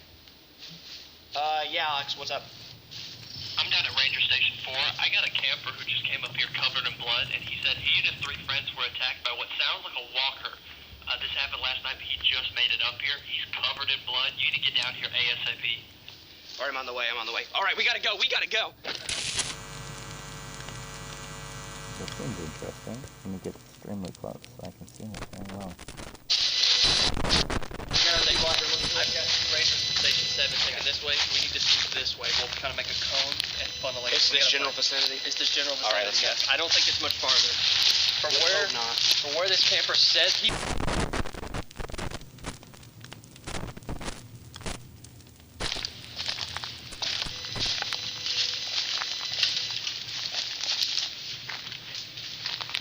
Hey, Alex, you hear that? Hear what? Wait. Yeah, Is that... that's music. Sounds like from here, over here. Yeah. Oh, that's cool. Question mark. Is the walker I see playing it. music? Yep, I got it. Is this the continuation of the people who were at the campfire? Here's where your music coming from. Attention all rangers, we found the campsite. About a mile off trail this way. Okay, well, there's two people. Where did the tech go? You're not gonna believe this. Guy gets to the ranger station. I mean, he's in bad shape. Says the walker picked him up while he was in the tent and lobs him across the forest. He says he lands in a tree about 30 feet up. Falls, and I guess that's how he snapped his leg. Jesus. Hey. Oh my god.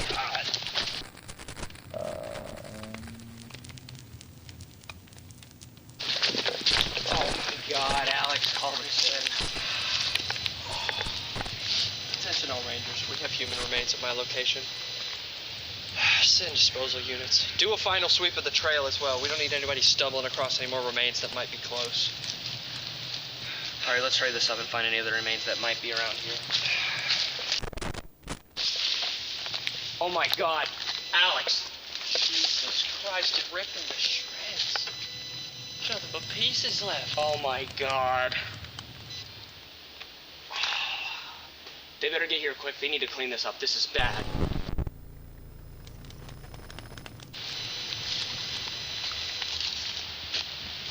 Steve, Yeah. found the tent. Holy shit. It wasn't No, lying. I found his tent.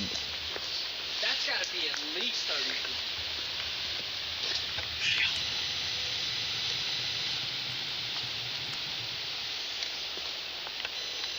Hey.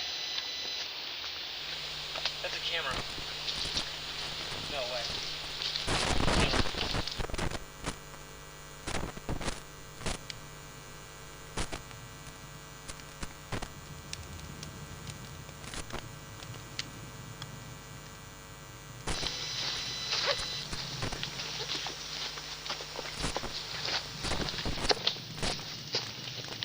So the campsite is about a mile over there, but honestly I don't feel like going. It's gonna be crowded, it's gonna be loud, and I think we should just go off the trail and find a space for ourselves. That's not a half bad idea. I don't know, the rangers were pretty clear that we're not supposed to camp anywhere except the designated spots. Come on, man, I brought the radio.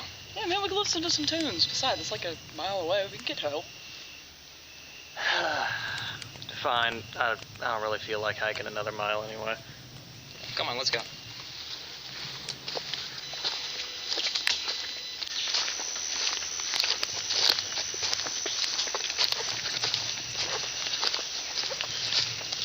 What do you guys think about this spot? It's alright to me. Yeah, it's not half bad. Alright, I'll start setting it up.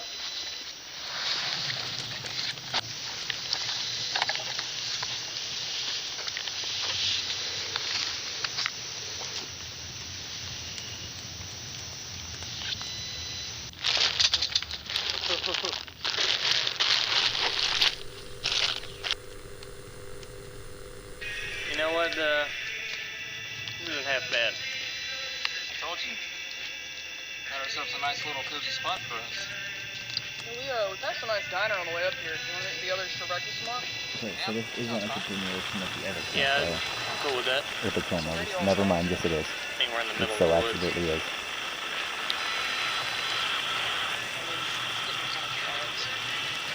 It is an old radio, but Where'd you buy that piece of crap? Oh no. Did you break it? yeah, what the heck is wrong with it? That's really loud. What was that? Uh-oh. Uh-oh, steadios. Whatever it is, it's massive. Uh-oh. Also, it's raining now. Oh, good deal. You crazy? Yeah, we'll go check it out. That's the dumbest thing I've ever heard in my life. What are you doing? Uh-oh, steadios. We gotta go. Why is Dallas doing that? I don't know. What do you see? Dylan! Dylan! Dylan! Oh. Dylan! Dylan! Dylan! No, no, no, no, no, no, no, no, no! Dead. Dead. Dead. Run. Mark! Go away. Mark, we gotta go! I gotta go. We have to find the ranger! We have to find the ranger. Alright, got it. Stop it going. Suspiciously hanging out of the bag. Did you see anything? Huh? I don't see anything! In here.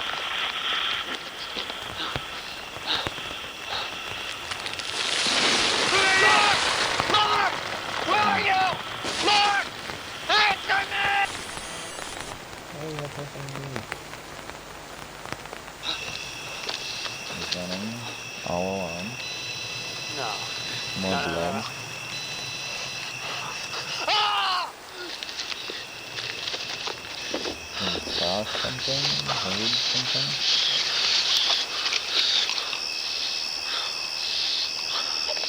Got the flare gun.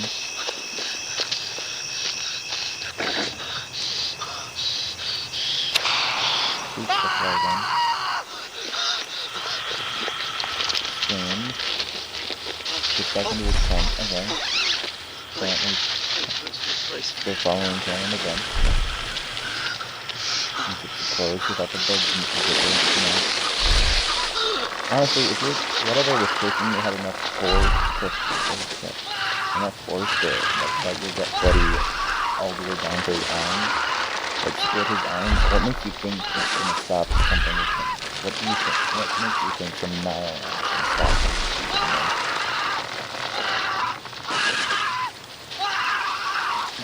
There it is. I'm joking. Oh no, he lived. Alright, that's right, he lived.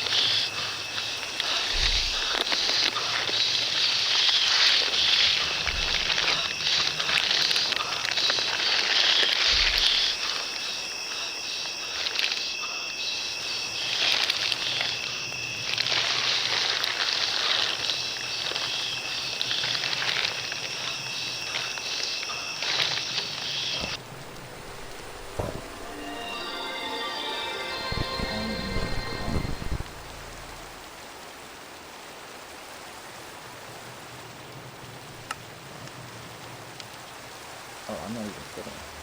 Okay. Where to go? I think it's like pretty quick.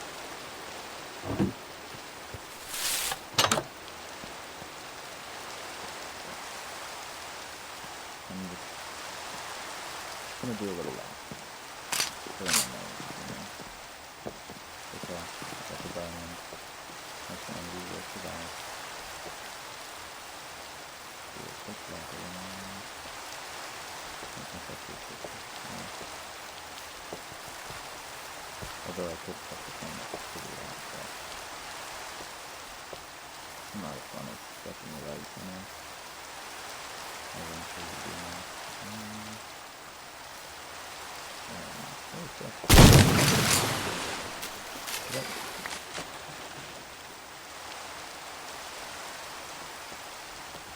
What do I do? I'll do it one man.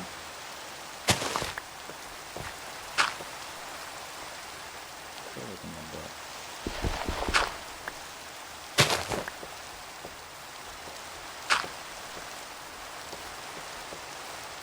Is that TNT? And stone block?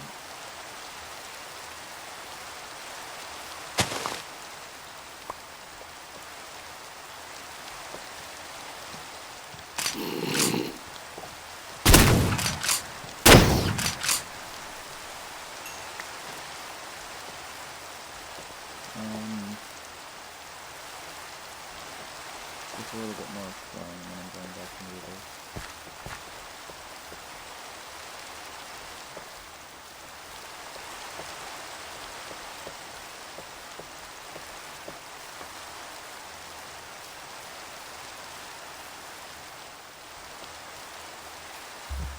What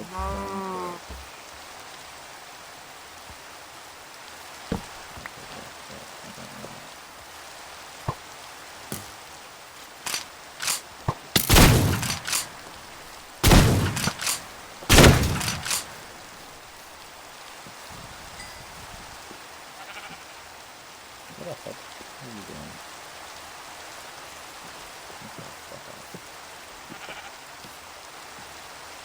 What the shit? Okay, floating expansion. Alright. No, I've seen everything. No, everything.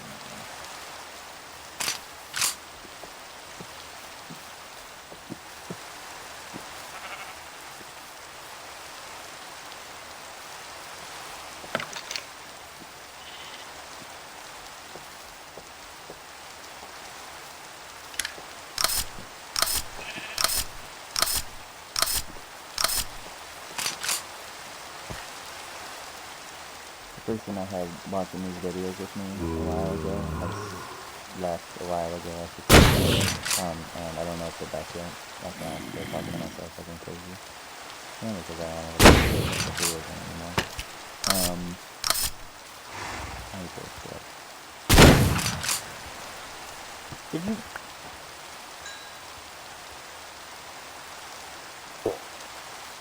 You know what? Sure. I need to go home now.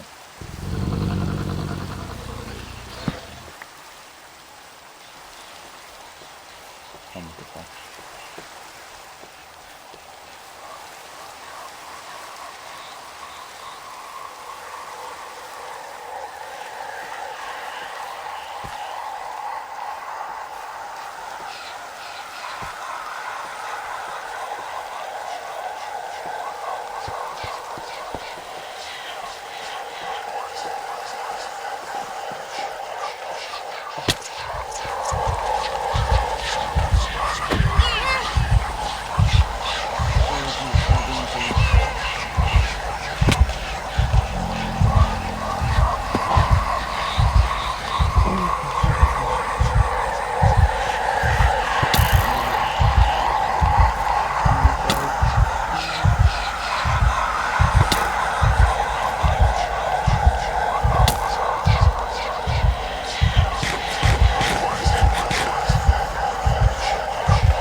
Oh, fuck. Well, that sucks.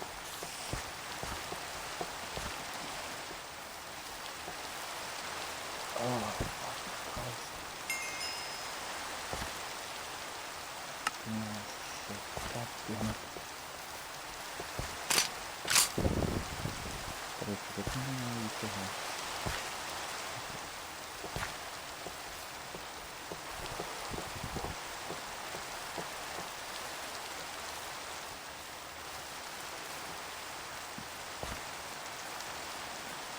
I went insane and died all inside me.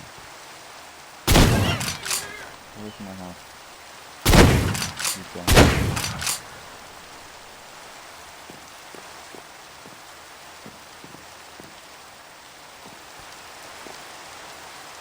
I wonder if I go crazy if I can recover from insanity. I'm gonna stay near my house, but I'm gonna take damage.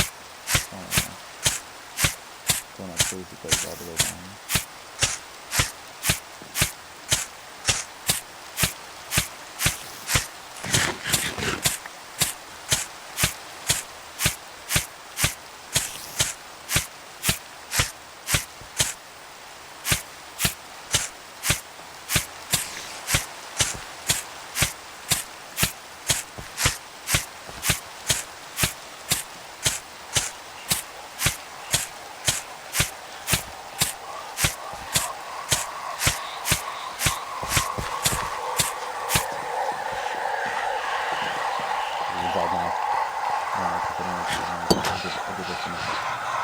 I did this all to myself.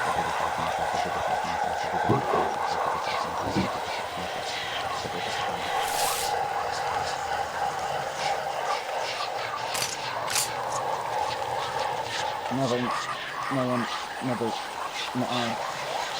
You can't prove there was anything ever.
Certainly can be cooked.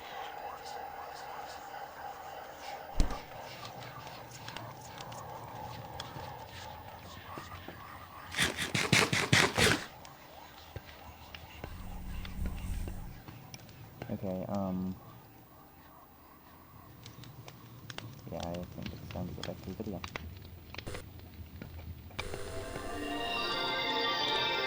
Okay, that was the okay, so now we are on to episode 9. I remember because of the mishap we had with 8. Control C instead of Shift C. Park Ranger Steve, and today we're going to be talking about the importance of only staying at designated campsites. This is very... Give this a second. Yeah, Alex, what's up?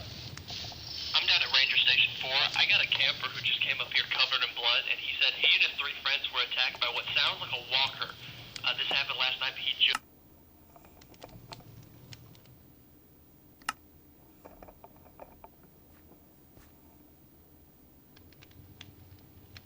The fuck do you mean, footsteps?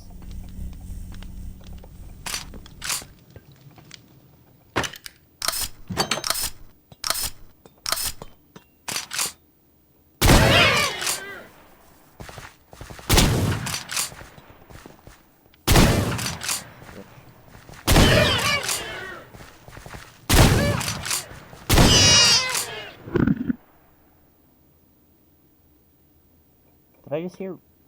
Did I see Rain Man?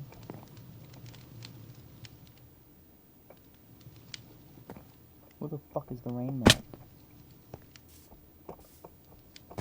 I should not be out here. My sanity is already way too low.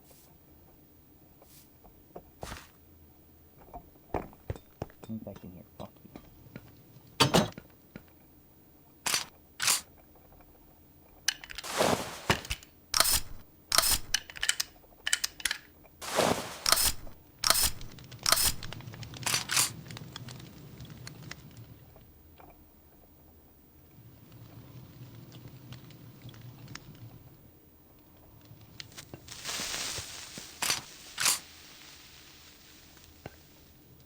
There is not.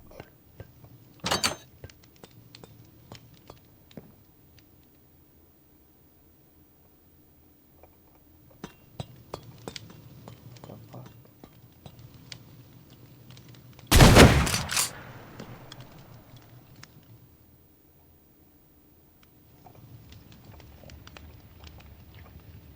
Going.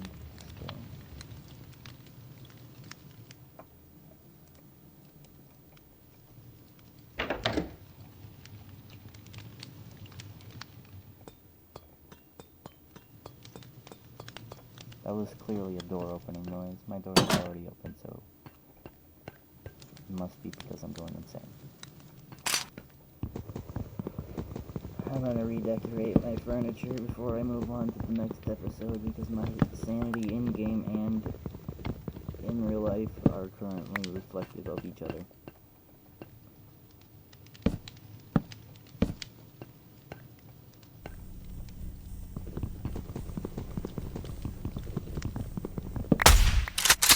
Damn it, what the hell?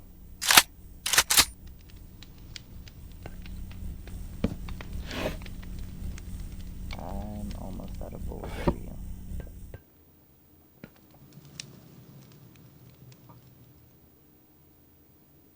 You know what, just to be safe.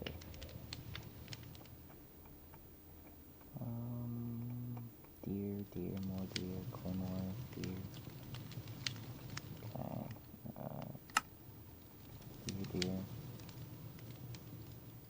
Okay, deer. Okay. Claymore. Enderman.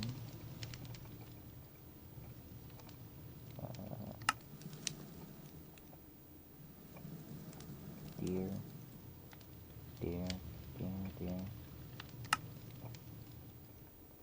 Fish, deer.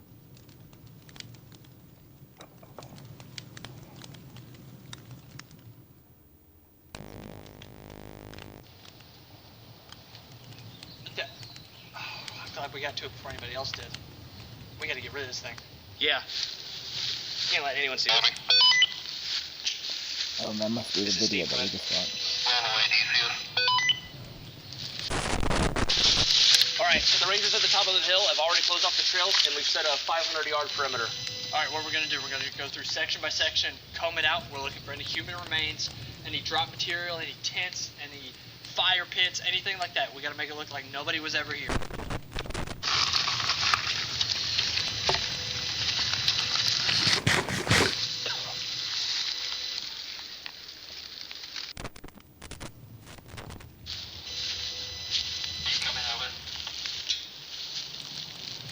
Yeah, Alex. Over here in Sector 4, I've got approximately half a body over here. You need to get here right now. Holy shit, Alex, there's nothing left. It's the worst one yet, for sure. Call it in, we're gonna need a body bag. This is Sector 4, this is Alex. We need a body bag on standby.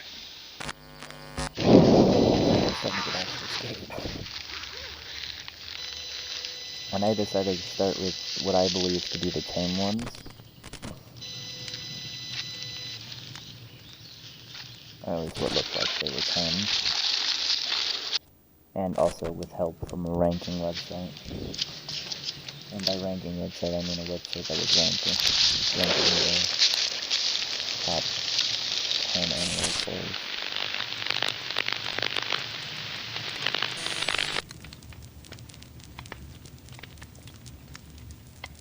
Woodlands National Park.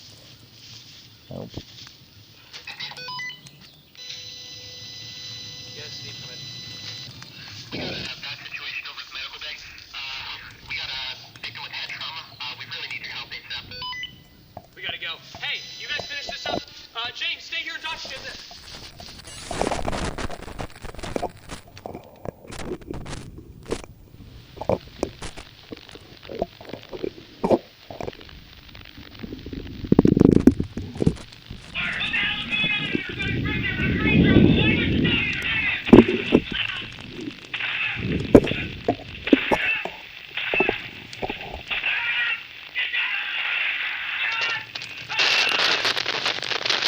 Did they just bump fire a revolver?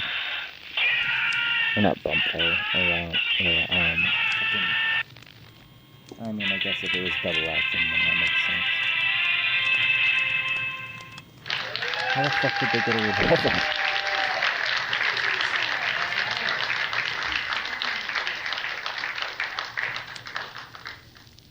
Gentlemen, welcome to the show. Good to be here. Thanks for having us. So, tell us a little bit about what happened that day. Yeah, of course. So, it started out like any other day. It was around 9 a.m. and Alex and I actually had put a fresh pot of coffee on the table and, we're planning out our plans for the day. And we got a call that 3 students had gone missing. Now, keep in mind, this is something that happens, not too uncommon at our parks or national parks in general.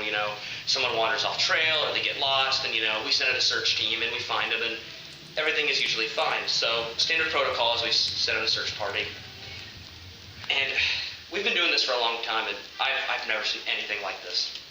So you didn't have any idea about the carnage you were about to stumble upon? No, absolutely not. I mean, between Steve and I, we have, 20 years. 20 years of experience. Everything from people wandering off trails, animal attacks, trip and falls, that kind of thing, us having to maybe helivac somebody out. Nothing could have prepared us. I mean, it was horrendous.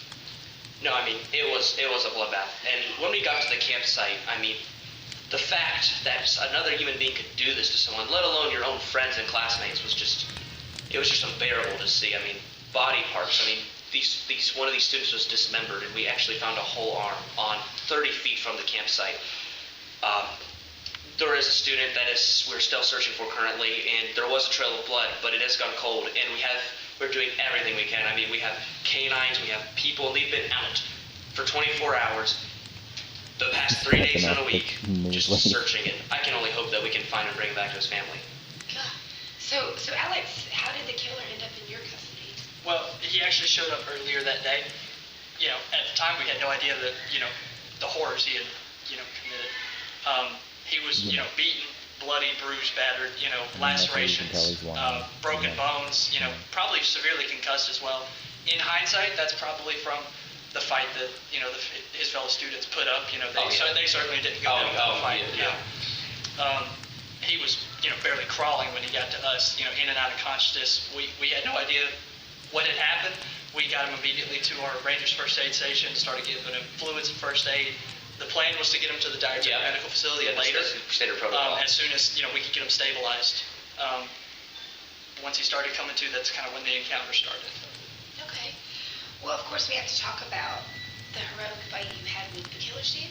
We got the call when we were out there. At the time, we didn't know what happened, so we were going to go question him. And we got a call on the radio, that he has brain trauma, he's going crazy. So by the time we get there, they're already fighting. And, I mean, it's crazy, but the moment we walked in, he had grabbed the ranger that was stationed there, and he had shot him in the chest, killing him instantly. And my first thought is, oh my God, I need to stop this man. I'm worried about Alex, I'm worried about my fellow rangers. I mean, it was bad, and this guy would just not put up a fight. I mean, he had a broken leg, and he was still fighting. Wait, and you got shot in the process? Yes, I did. He shot me in the wrist, and it shattered my scaphoid bone. And when I talk about pain, I'm used to pain, being out in the park and getting hurt all the time. This was beyond excruciating, and Alex can vouch. I mean, in and out of consciousness, screaming. This was brutal. It was real bad. It was bad, but thank God for the incredible doctors at Dyer Medical, because they took me in with emergency surgery, and I don't know how they did it, but I'm expected to make a full recovery even with this shattered bone. They put it back together. They're fantastic, let me say. They're fantastic. It's incredible. I'm beyond blessed. Wow, all of this is fantastic. Wow. Yes. Amazing. But I do want to say, Alex is like my brother. I mean, if it wasn't for him saving my life, I would not be here today. I wouldn't be here today. No shit. So where is the investigation headed right now in regards to the missing person? So we've got multiple teams out, 24/7 rotating shifts. There's not a moment as of right now where somebody's not looking for these people. We've got canines now out, police canines. Yep. We've got familiar scents from their personal belongings that we're using to kind of track them down. They're moving really fast and covering a lot of ground very quickly because time is kind of the essence with these kind of things. They're covering a lot of ground very quickly, but as of right now, we don't have anything new to report on. Yeah, I mean, the one thing I can say is this is taking a toll on not only just me and Alex and the entire staff, but the families. I mean, I can only imagine the kind of pain it feels to lose a child, let alone wondering if your child is safe while he's still out there. And like Alex just said, I mean, we are doing everything we can to find him and bring him home. And I think one thing that I've thought about over the past couple nights is things like this, they heal, but the real wounds that will never heal are the ones in here. And I think all of us will carry this with us for a long, long time. Wow, that was so well said. Incredible. Absolutely incredible. Well, gentlemen, thank you for being here. Everyone, I'd like to give it up for Park Ranger Steve Berg and Alex Johnson of Woodlands National Park.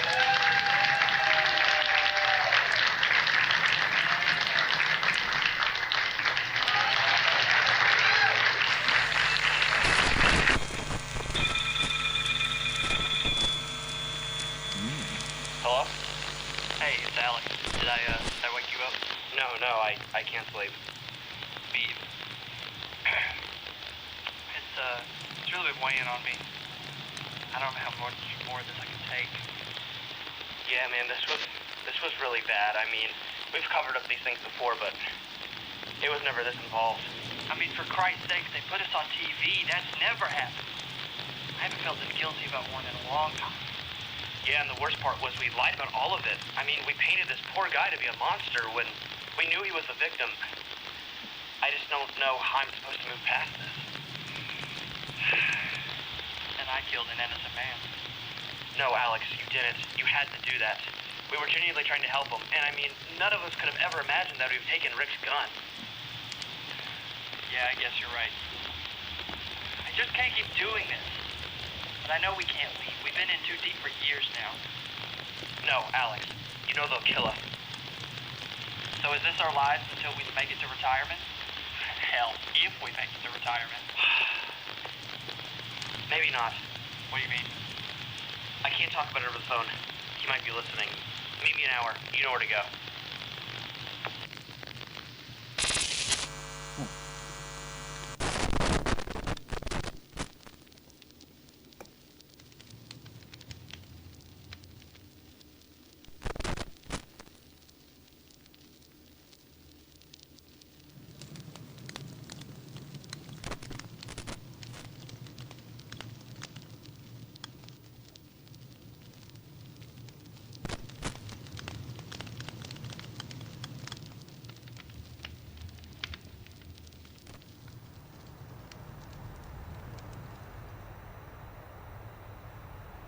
Saturn. Late night.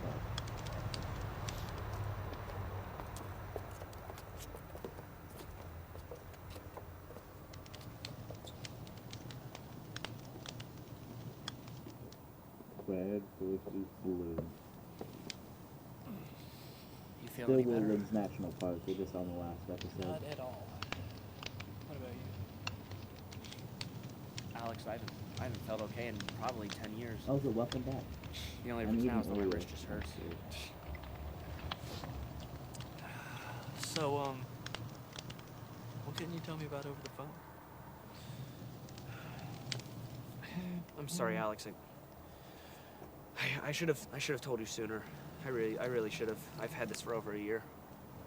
The day Nancy came into the ranger station and I told her to keep quiet and whatnot, she told me that she had something to show me, and it was a briefcase full of John's stuff, and this isn't anything that we've seen or Nancy's seen. I mean, it was in a trap door, like a secret room that she has never seen before.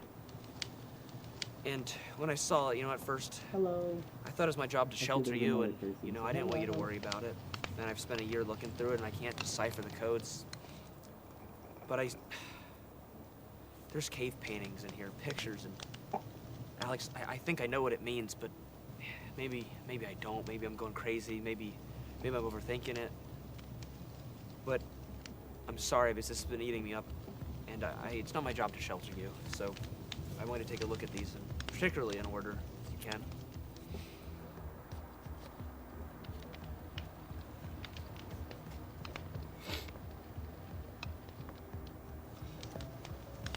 This code, what does this mean? I don't know, but it's the only one with codes on it, so I'm assuming that's the most important image for, what you'll see will be obvious reasons. Okay, so looks like there's some people here worshiping some kind of tree. It looks like there's somebody crawling out from under it. Does this look like a resurrection ritual to you? Like someone coming back from the dead? Yeah. Yeah, it's exactly what I think it means. Well, it's not uncommon. Primitive people were superstitious in nature. Well, I thought that too. I thought, you know, that's not real. And then, you know, you look at the other two images and then it makes you second guess it. Okay. Looks to be some people interacting with a cave critter.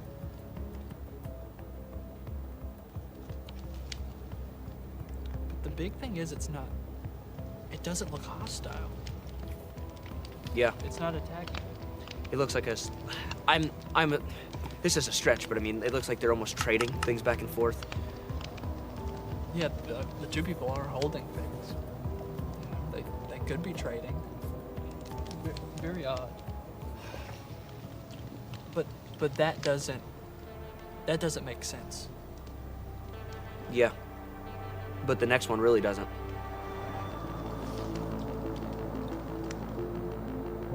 Whoa.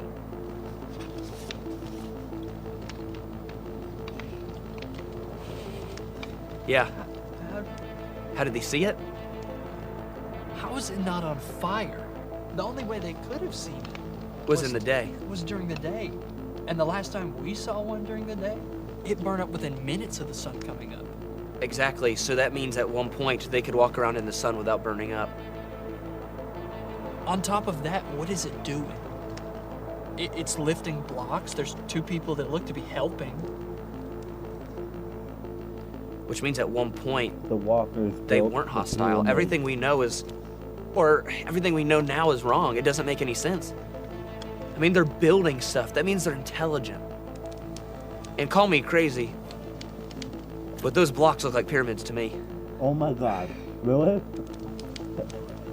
Okay, this is a lot to process.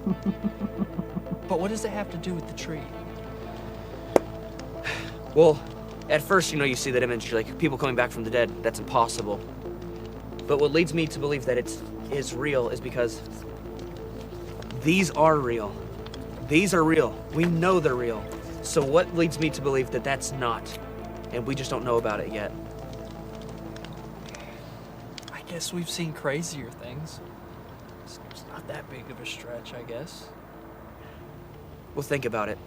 We cover up all these deaths, right? And it can't be for the money. They've got all the money in the world. And you know they say money can't buy time? Well, what if it could? Now that right there, that is something you... Okay.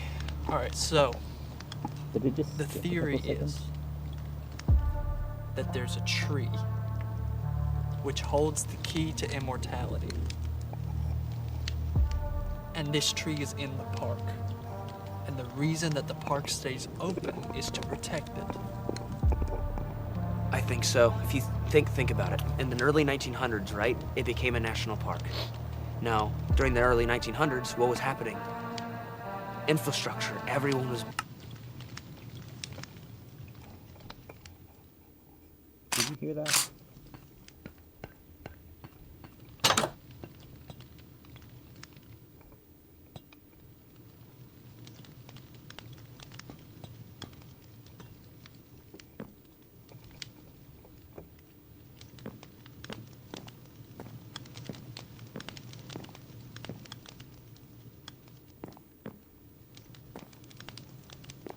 I 100% heard a sneeze.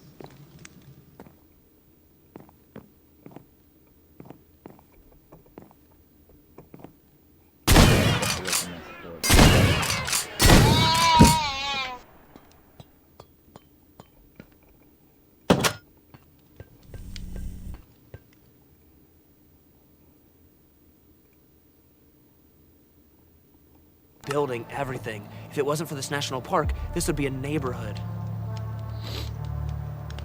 True. You know, I wouldn't land on a national park destroyed if it kept me alive forever. National parks are the highest class of protected land. So protected, not even the government can destroy it. These are, dangerous ideas. So dangerous that I couldn't call you about it. I mean, how do I explain that to you?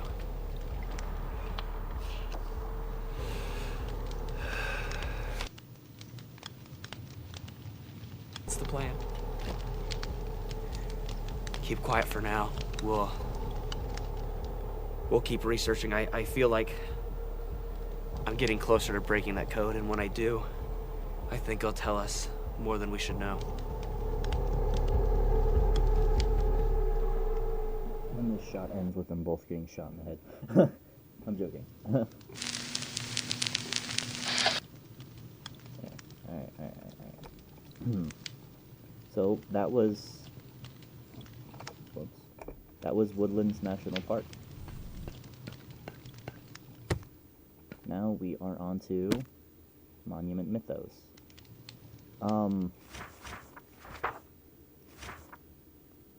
13 episodes. Alright, I can do that. 13 episodes, and I believe 13 more in the next season. And then 5, I don't remember, 6, 3. So, plenty of them. We should have plenty of time. Planning time. Okay, first episode. Copy.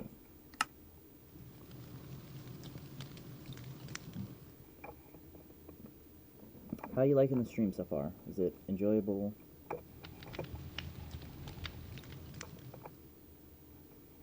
You having fun? You liking it? I don't know. I found a new skin specifically for this. I got the cozy. Oh, you can't see it. Hang on, let me switch back so I can. I got a cozy outfit. Cozy clothes, you know?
We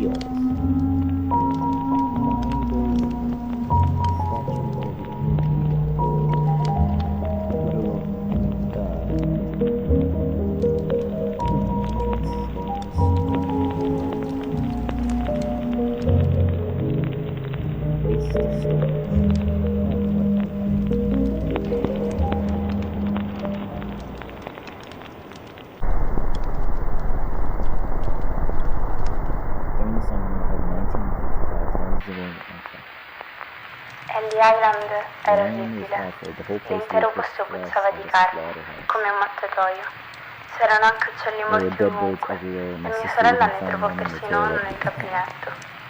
Se già la costa è But così, this is diceva how mio the coast padre, is. My father said, immaginate might quanto not have puzzeranno le the città. city smell. Ricordo di aver I sentito was altre around other famiglie families half dire the quasi time, so they wanted to scherzosamente return to che Maine volessero because of the tornare a smell. Milano per via dell'odore. La mia famiglia But then I aveva had sprayed spruzzato perfume and profumo burned e candles acceso to the stench candele of per it, but tenere it only lontano il worked for an fedore, hour or so until ma the air funzionava became solo per unbearable un'ora again. o giù di lì, finché l'aria diventava di nuovo insopportabile. Le serate erano così Evenings were calde, so hot, rimasi we per would lo più mostly awake sveglia, in the anche se il resto rest of della my mia famiglia family dormiva slept soundly. profondamente. Ricordo che I remember guardavo looking fuori out the dalla window finestra each ogni night, seeing the notte lines of e people vedevo being figli di led into persone che the venivano condotte alla Statua della Statue of Libertà dai Liberty funzionari. officials. Se solo fossero After they saliti sul would go into piedistallo, the pedestal, i the officials funzionari of se ne the sarebbero Liberty andati would. e non sarebbe successo nient'altro. La mattina seguente però ci sarebbe Would stato un smell odore like peggiore, stench, come un like mattatoio. small breaks and like slaughterhouse. Ellis Island Immigrant Station closed the following morning. For 7, but nobody local.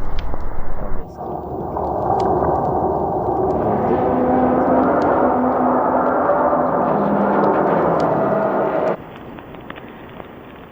Okay.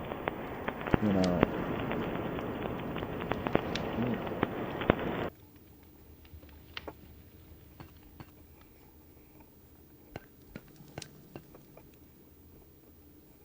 Was that a face? Like, not a face, but like something's head coming out. I'm gonna shoot some deer, take my mind off of my whatever that is.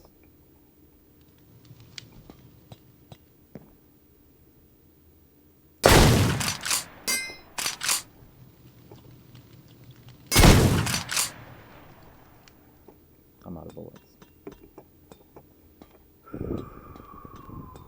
Too stressed.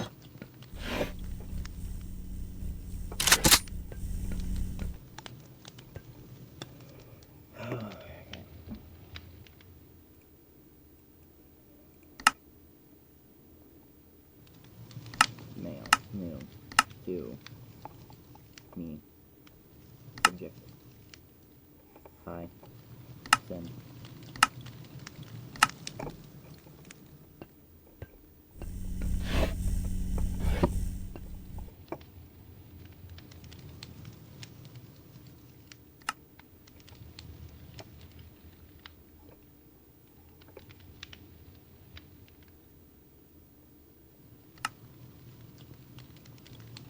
Oh, it shows where I died. That's cool.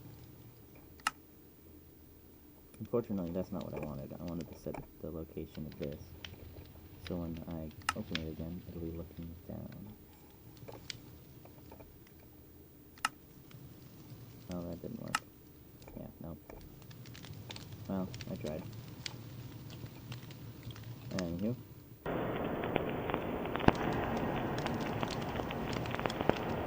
You may be entitled to a compensation. Yay! For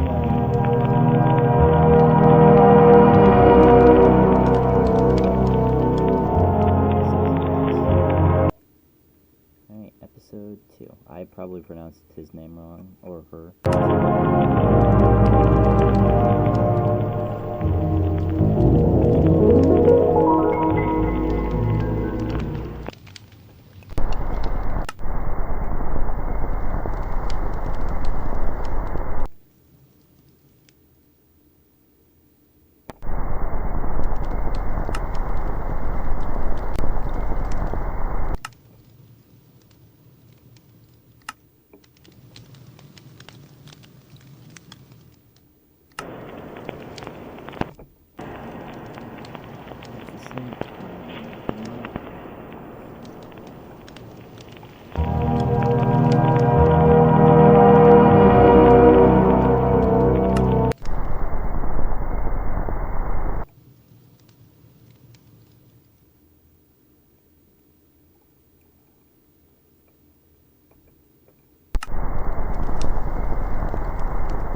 Aspetto 277 della costruzione del piedistallo. film con le statues soit destiné à être un cadeau.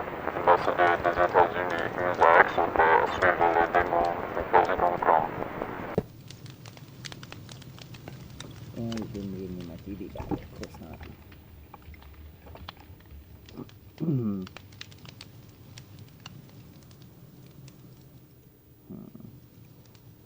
Well, let's try somebody new.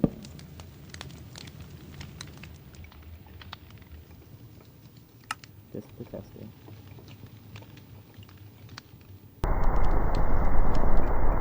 I was wrong. I'm gonna grab a stack of TVs, just in case I have to break it again because it stops functioning. Okay, it looks like we're going straight to the third episode. Because the second one and the first one are the same, apparently.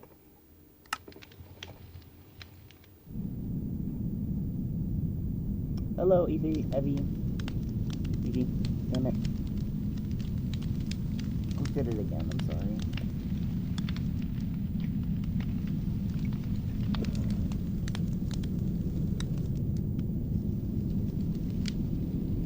No monument.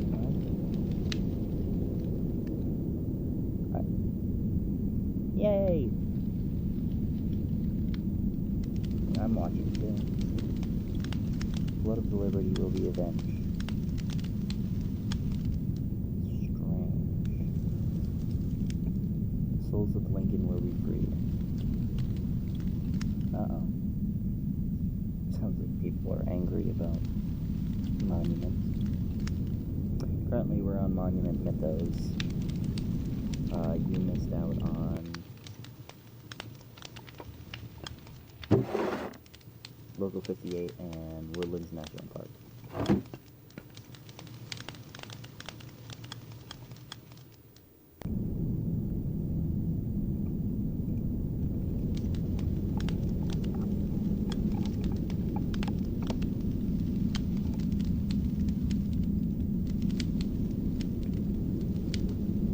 I didn't get to read that part, I got distracted, I'm sorry.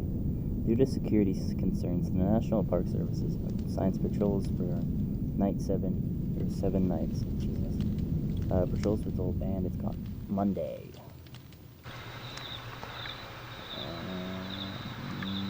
The monuments. There they are.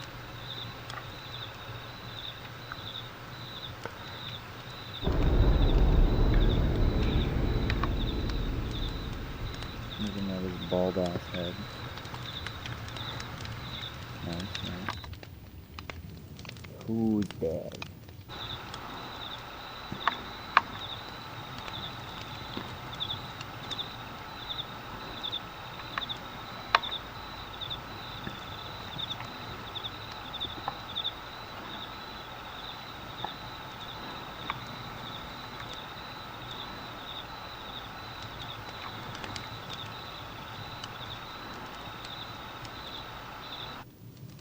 Wednesday. Oh, the faces have gotten better. And someone is screaming. I can't even make out which face they're looking at. The faces are looking at the camera.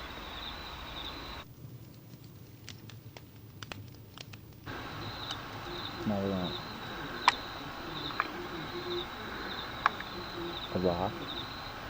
No stop coming in. Friday.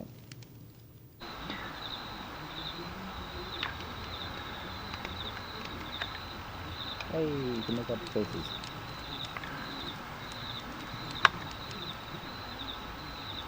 He's a little down up there, I think. Oh, there's definitely something there.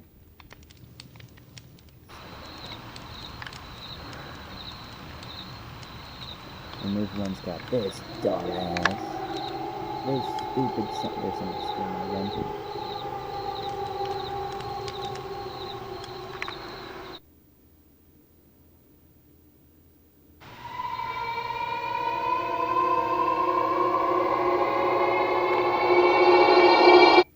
Yo, they got afros. Mount Rushmore smells like baby powder nowadays. I think it comes from the stuff the workers put on the heads. Yeah, I see them do it all the time. They go from Washington to Lincoln every night, powdering it like a baby. Hannah McElroy, local photographer. McElroy. Rushmore Revenge.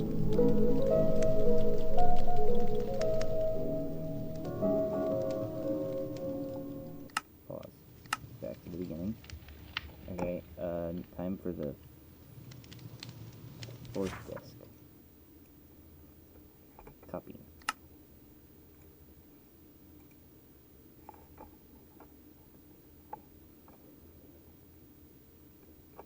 And paste.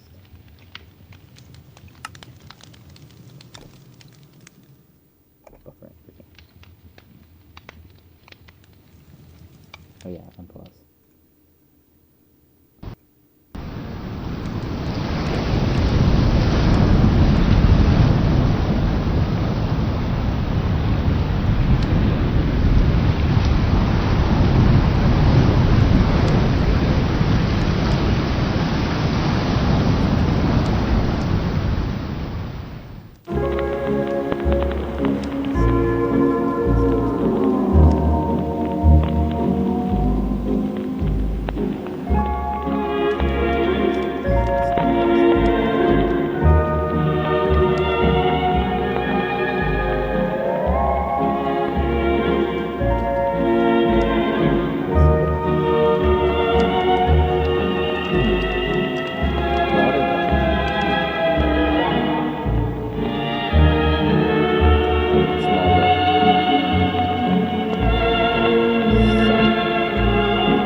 Oh, it is a cell.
Hey, it was going to Texas.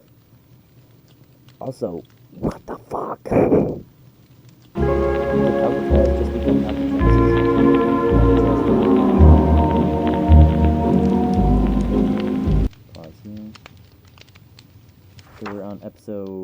5, correct?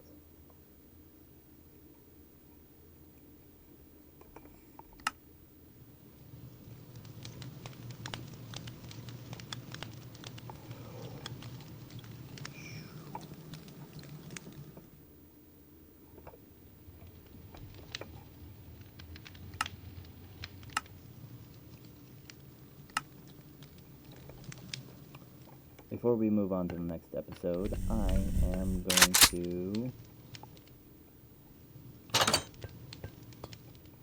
check on the deer because there is an increasing, surprisingly big. Oh, I don't know why they're standing on their front feet and why they run away from me and why shooting them is so soothing.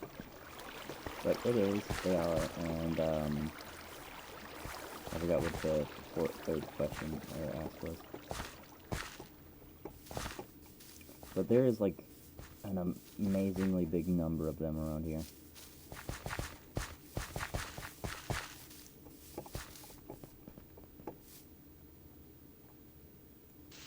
Oh, so I'm going insane.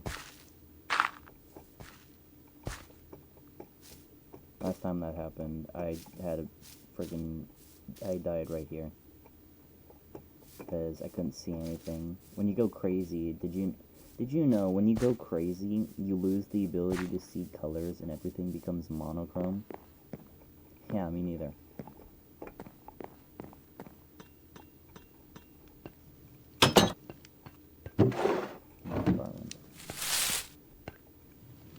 Anyway.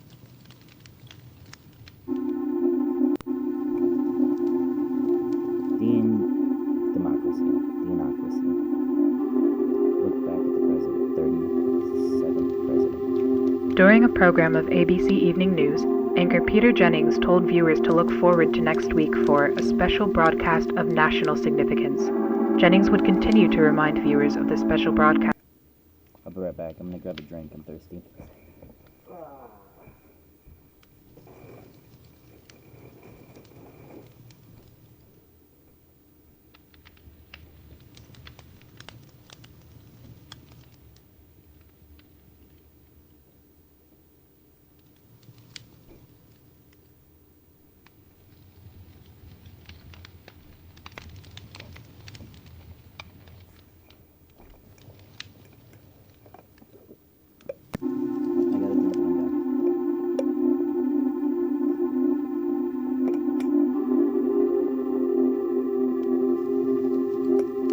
During a program of ABC Evening News, anchor Peter Jennings told viewers to look forward to next week for a special broadcast of national significance.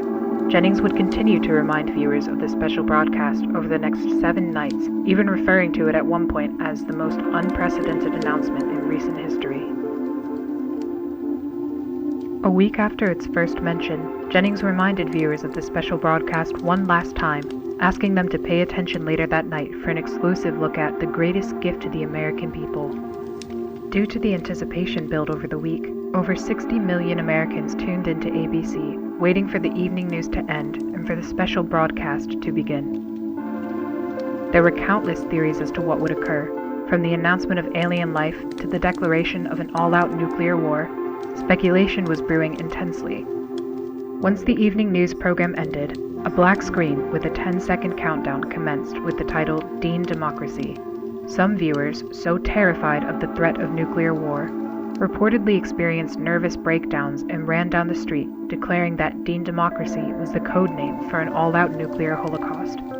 Yet once the countdown ended, all fears were soon replaced with tears of joy and an excitement not seen since the end of World War II.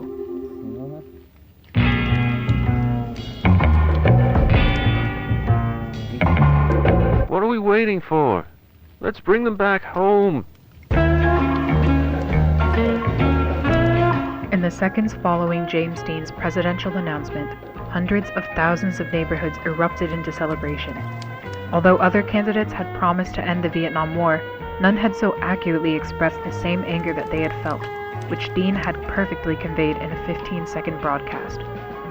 Due to popular demand, the ABC Evening News was canceled the next night. replaced by a 30-minute loop of James Dean's presidential announcement. The broadcast was watched again by over 38 million Americans, and the parties continued for the rest of the week.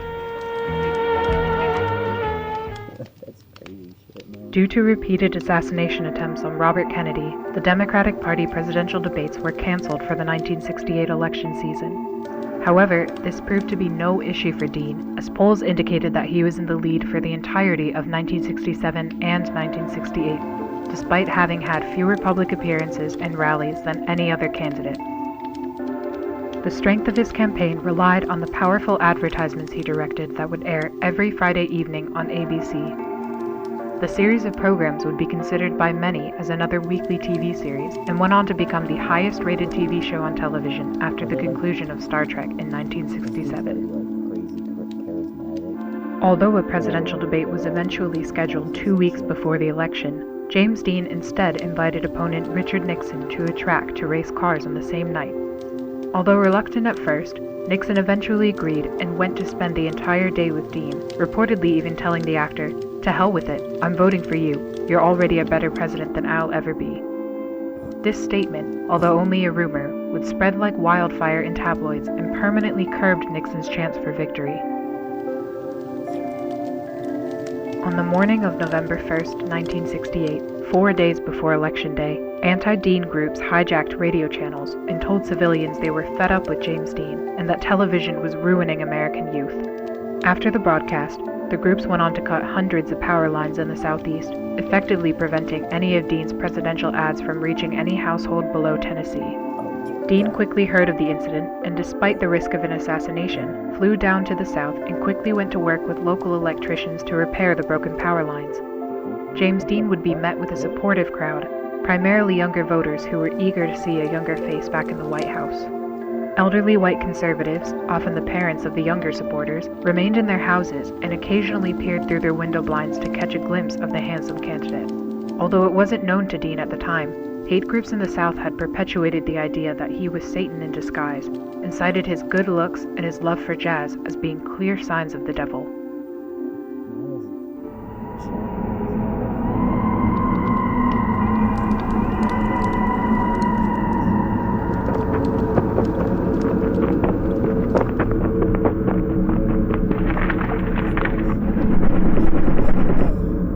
James Dean is no man.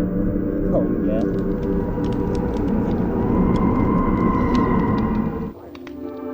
Elderly white conservatives in the southeast would be the only demographic unfazed by his campaign, yet Dean continued to travel from state to state, repairing power lines for 4 days straight until the very morning of the election.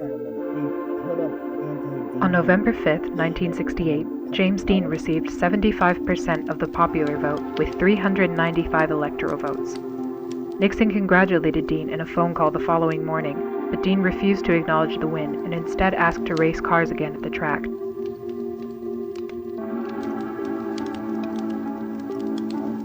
On January 20th, 1969, James Dean held his inaugural address at the official Capitol Raceway. Although presidents in the past had speeches that were typically around 20 minutes, Dean spoke for less than a minute. I have a speech, and it has the flotsam that you people expect to hear. But that's not fair. No, that's not fair at all. I'm here for all of you. It's only fair that you speak for yourselves. My words shouldn't be louder than yours. So I've brought many other guests to speak. They're just people like you and I. In the same time that many other presidents have spoken by themselves, America will speak. Thank you. Definitely better than all other presidents in recent times. Dean proceeded to introduce many groups to the microphone, including civil rights activists and Native American families. Martin Luther King Jr. would also come forward to speak in his first appearance since an attempt on his life 9 months prior. President Dean would conclude the inauguration with a brief bongo performance and went on to race Richard Nixon at the track. In subsequent presidential inaugurations, those who disagreed with the elected president would instead celebrate Dean Democracy Day and protested by watching Dean's unique take on the address in place of the actual one. In a televised address, President Dean planned to inform Americans of his first 90 days in office. However, 6 seconds into the broadcast, the audio cut out and remained absent for the remainder of the speech. Although anti-Dean groups claimed responsibility and took pride in the sabotage, many civilians claimed that it benefited the president. The silent broadcast highlighted President Dean's sincere facial expressions and lively disposition, as opposed to the stern and stiff personalities of prior administrations. Viewers were proud to see a man in his prime at the most important position in the country. Ironically, President Dean's popularity grew after the technical difficulty, and film director Stanley Kubrick went on to call the broadcast the greatest silent film ever made.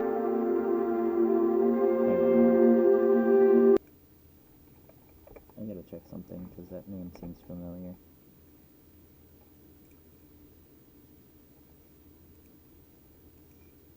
Stanley Kubrick.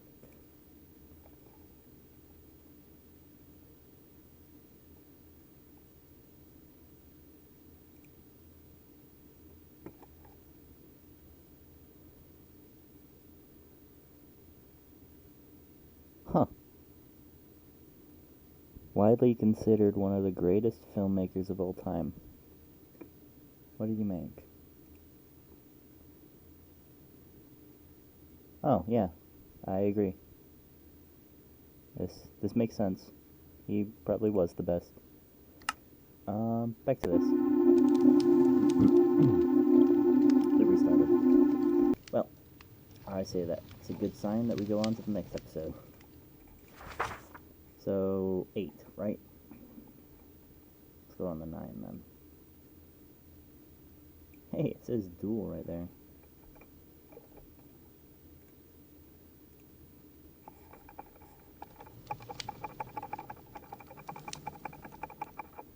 No, we're moving on to the 8th one. Because...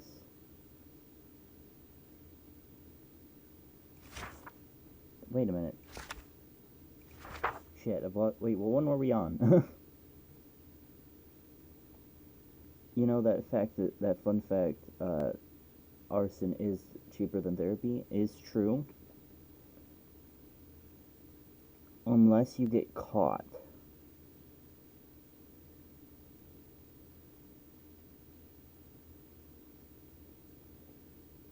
What episode are we on?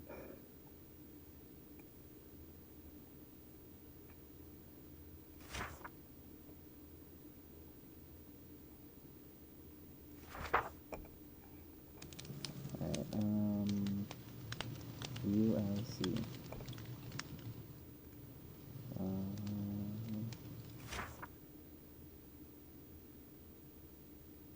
ULC. We were on 5, so now we're on 6.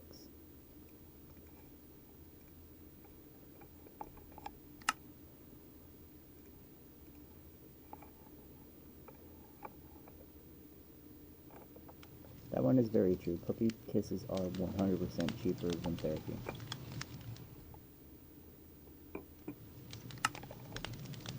You just gotta hope their tongue is nowhere near their butt.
Oh shit.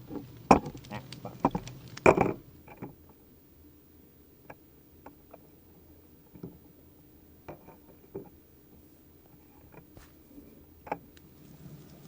Alright, and save. Bring you back to the beginning. It's loaded. Pause. Lincoln Looker. I was a Lincoln Looker for 2 weeks. It was terrifying. One moment you're at home answering the door, and the next you're stuck in some kind of suit. The smell was awful in there, and the metal seat was so cold. The only thing you can do is look through 2 little holes. It was some kind of mask, and whenever the sun shined near, I could see the inside of it. It was a familiar face. Every few nights, straws would be put through the holes, and someone would feed me some weird soup. After 2 weeks, they found out that they had misidentified me, and I wasn't the correct Lincoln Looker. Reagan apologized to me personally, and I was released with some monetary compensation. They don't care if I talk about it or not. No one would take me seriously. Lincoln Looking is just too absurd.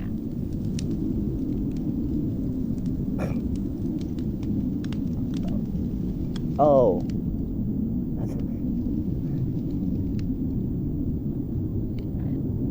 The mask. Oh, that was supposed to be someone that Lincoln. we dislike more than everyone else. Is that? Not usually famous or important, but you've done something that's affected us personally.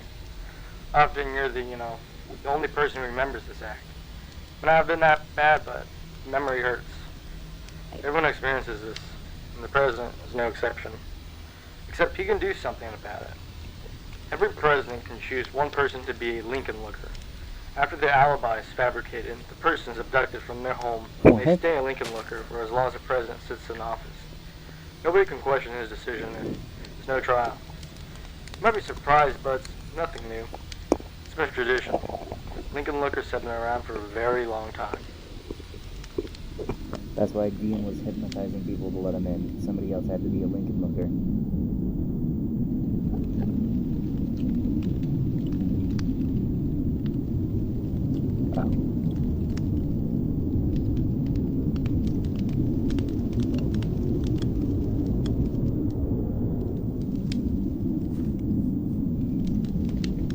They're the Lincoln Monument. No, that wouldn't make sense. Never mind. Hello, we are not available now. Please leave your name and phone number after the beep. We will return your call. Hey, Eunice. It's Howard. I don't know what I just saw. I was at the top of the steps, reading the inscriptions and talking to visitors, when I started to hear a faint scratching sound.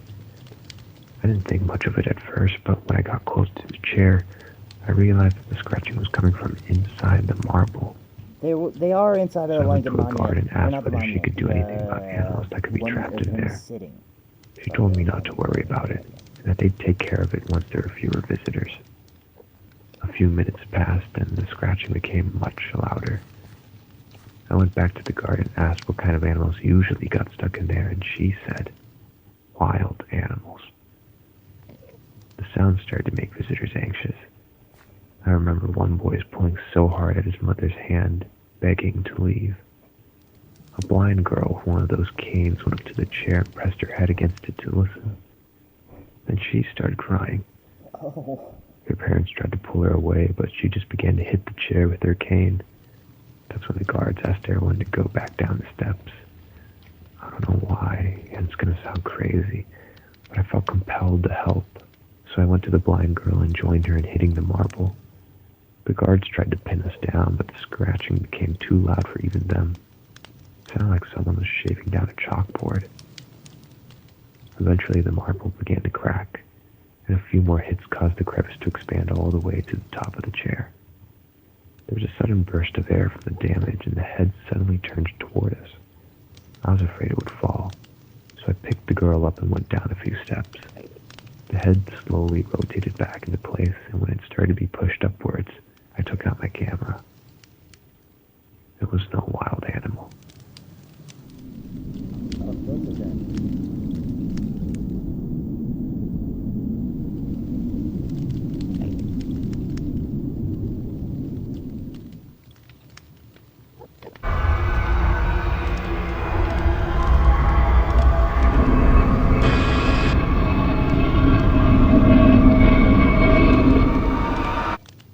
Real nice image.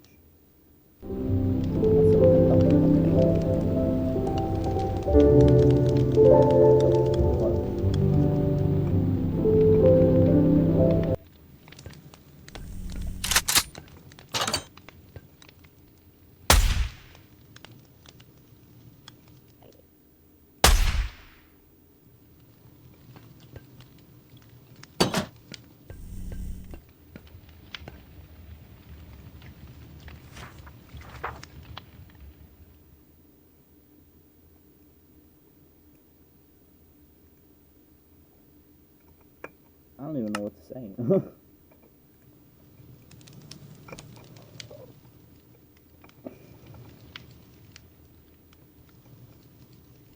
The next one of these I do, I might just have the video on in the screen, the corner of the screen, because doing this is very tedious. It might just be easier to have a playlist playing in the corner of my screen while I play Minecraft.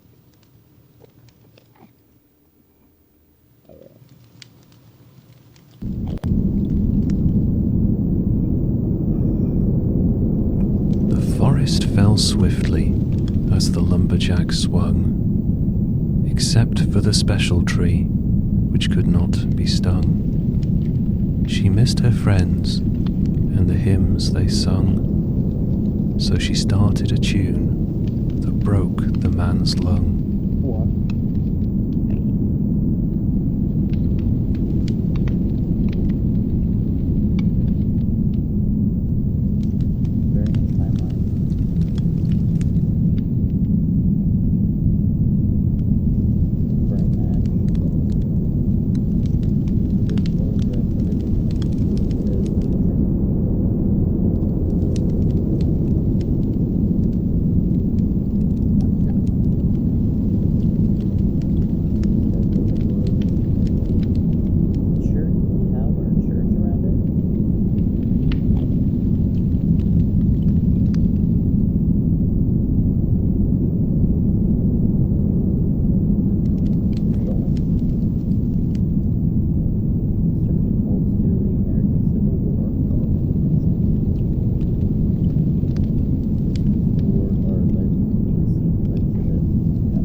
Can't read it. Is nigh. The music of Washington will...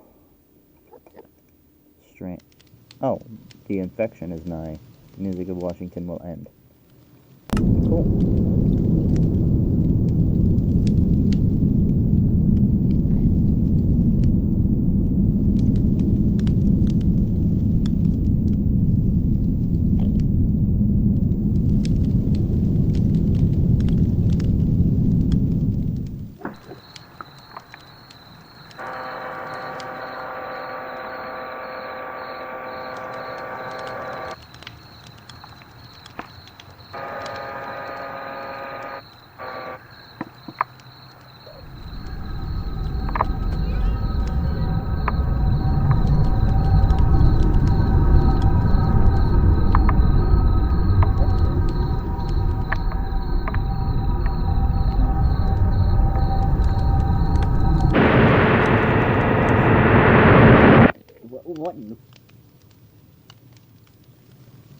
All 19 Washington absentees were found unconscious at the base of the monument.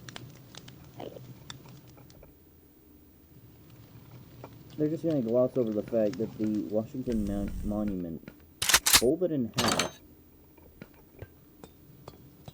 shot electricity, and then people appeared. Well, I guess they didn't gloss over that part, but like, then people.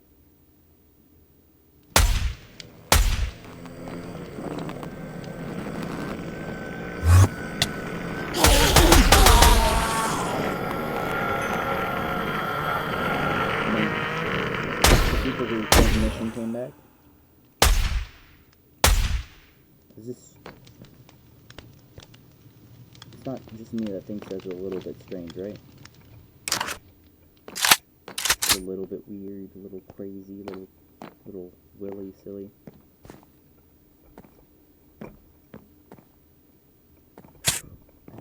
Fuck. I forgot about sanity.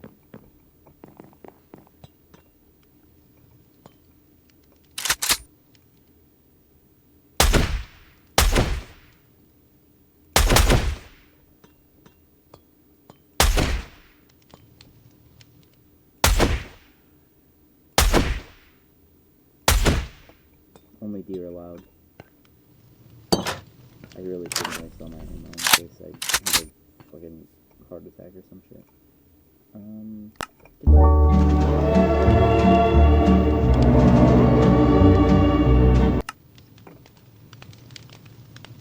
That was episode 8.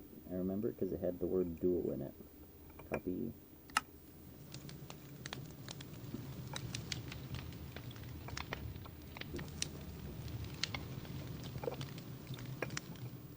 Paste, save.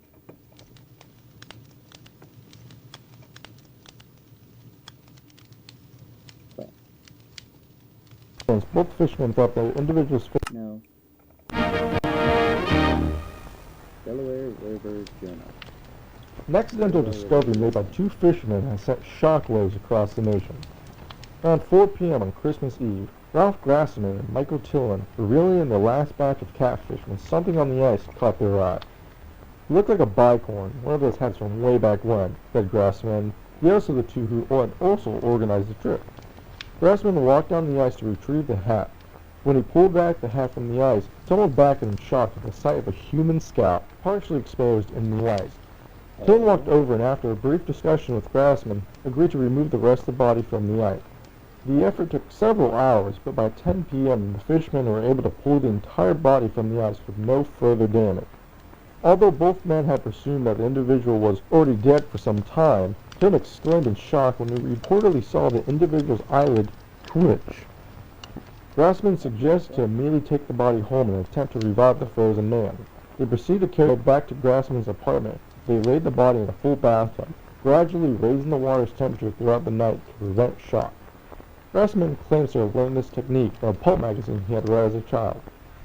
At 2 a.m. the following morning, Tillman claimed that an individual briefly regained consciousness and shouted, "Victory or death," while Grassman rested in the living room.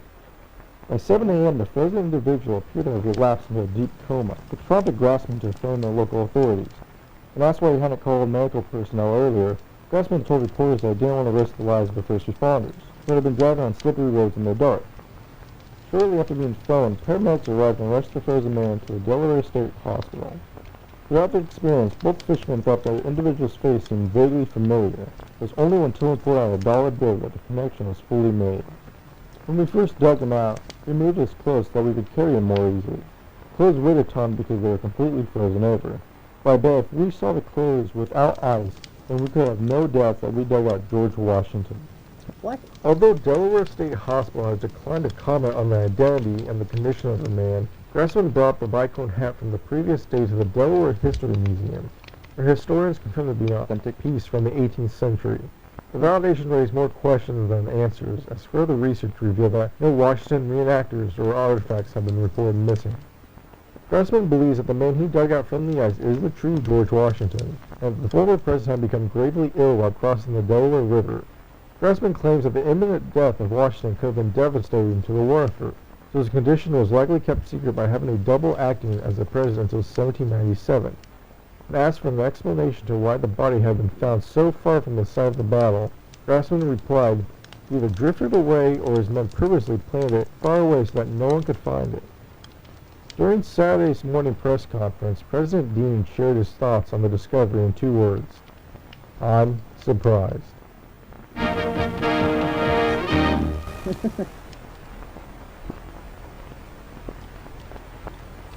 Love you, Dean. At the end of the episode. No.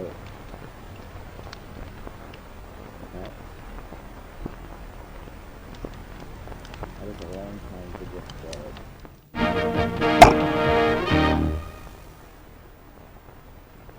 Oh, it's An accidental discovery. Okay. Where is my book? I need a garland.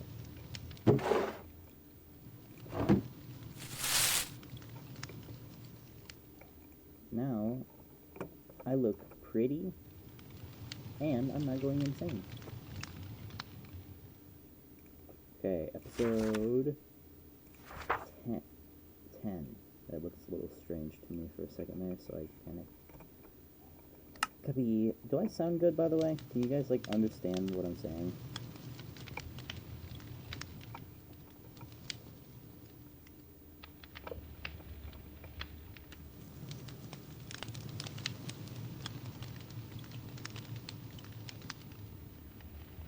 I do remember that.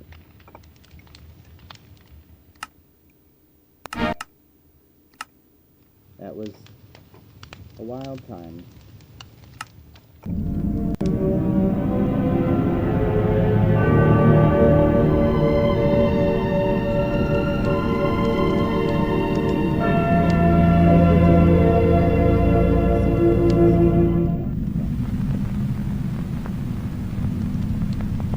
During the first winter of the center's construction, the workers set up a Christmas tree just outside the entrance. It was an uncanny sight to see a green fir stand in the middle of what appeared to be a no-man's land. But this tree, humbly ordained with strings of cranberries, buttons, and tin cans, greatly affected me. It demonstrated that even in the darkest of times, the American people will light the beacons of hope. I thought it could be the start of a great and inspiring tradition, so I traveled north to Babylon in search of a Christmas tree for the following year.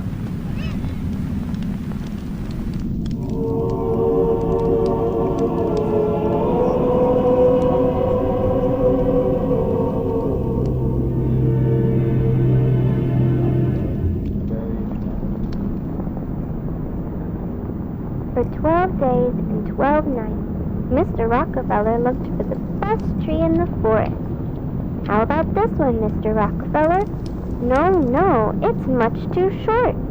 How about this one, Mr. Rockefeller? No, it's much too tall. How about this one, Mr. Rockefeller? No, it's much too average.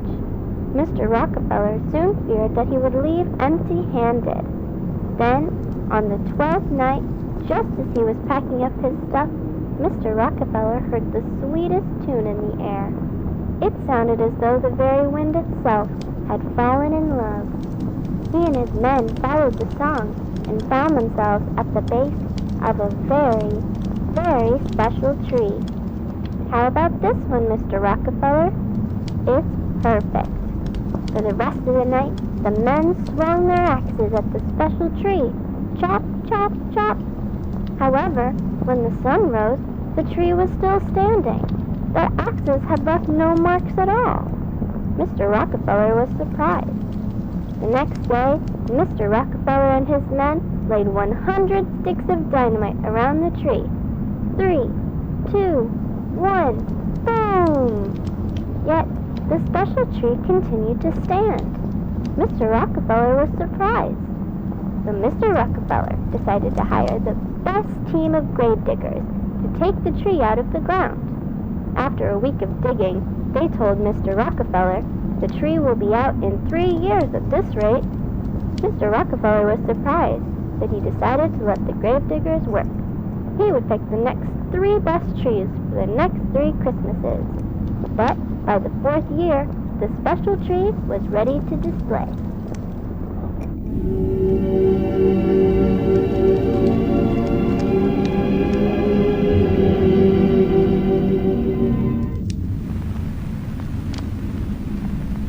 For the last 2 years, I have seldom mentioned the tragedy that occurred at the center.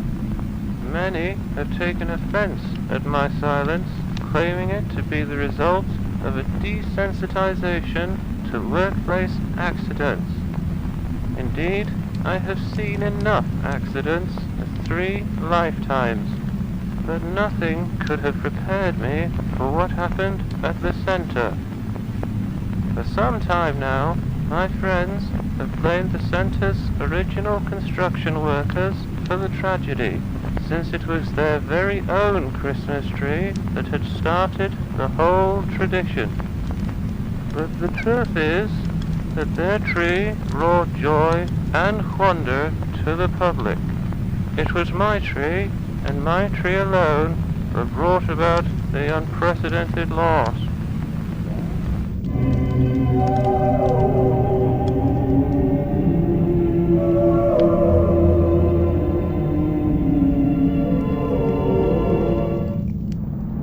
On a cold December morning in Midtown Manhattan, Rockefeller's men slowly raised the special tree. Heave ho! Heave ho! Heave ho! By the afternoon, the special tree stood tall and still. It was unlike any other tree, having no color, branches, or leaves. The mayor of New York, Mr. Guardia, thought that the tree was too bare and asked for branches to be added so that ornaments could be hung. Mr. Rockefeller didn't agree. He thought the tree was perfect, just the way it was. But since Mayor Guardia had been one of his best friends, Mr. Rockefeller told his men to glue some branches on. I, Virginia, watched as the men placed branches on the special tree. I had saved my money for over 9 months to purchase a little star ornament because I wanted to be the very first person to decorate the Rockefeller Christmas tree. It laid in my pocket while I watched, because I planned to hang my ornament as soon as the tree was standing. After the final branch had been added and all the men left, I quickly ran up to the tree. But to my astonishment, the lowest branch of the tree was over twice my height. I jumped as high as I could, but still, the lowest branch was out of my reach. I was very disappointed. I wanted to be the very first person to decorate the tree, but now I had no chance. Unless I called my friends. At once, I began counting my friends on my fingers. There was Helen, Charles, Elizabeth, Alice, Joseph, Elsie, Orville, Edith, Olive, and Philip. 10 friends that I could ask for help. Then I realized that 10 friends standing on each other's shoulders could put me at the very top of the Christmas tree. My star could be the first and the tallest. Without a second to spare, I ran from door to door, asking for help. Knock, knock, knock. Helen, are you there? Knock, knock, knock. Charles, are you there? Knock, knock, knock. Elizabeth, are you there? Eventually, I gathered all 10 of my friends at the bottom of the Rockefeller Christmas tree. I told them my plan, to have them all stand on each other and form a ladder for me to climb to the top. My friends understood my excitement, and they quickly started to climb onto each other's shoulders. Ow! Helen had stepped on Charles' fingers. Ow! Charles had stepped on Elizabeth's fingers. Ow! Elizabeth had stepped on Alice's fingers. After many groans and tumbles, my friends formed a sturdy ladder, and I began to climb. My joy grew with every passing face, and before I knew it, I was at the very top, looking down at the tree. My ladder of friends swayed back and forth, and occasionally felt like it was about to collapse. But I tuned out the movement and focused on the tree. Closer, friends, closer. Then I secured the metal star at the top of the tree. It was perfect.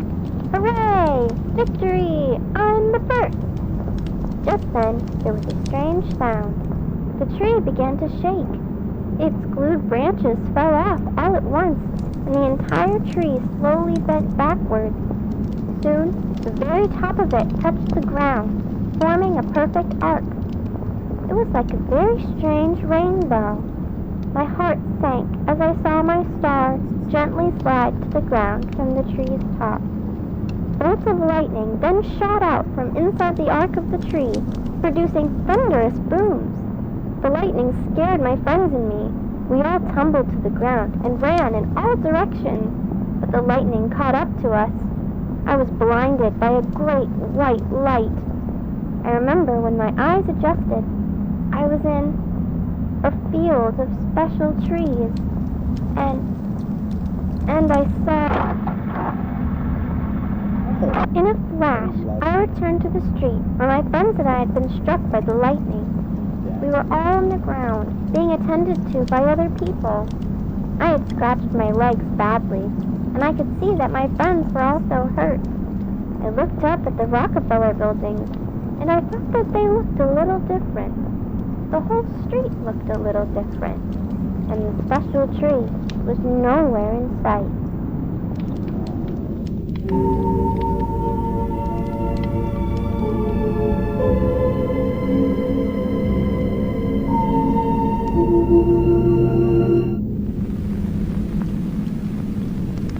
It is only natural for the reader at this point to wonder why the incident has been referred to as a tragedy.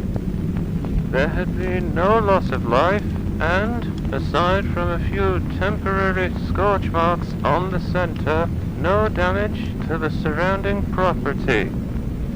I too assumed it was a mostly inconsequential event, likely an electrical accident whose effects were exaggerated by the children at the scene. I was grateful that every life involved had been spared. A death at the center would have weighed heavily on my mind for some time. But when I encountered the results of the children's medical examinations, I wished that a death had occurred in place of the unfathomable.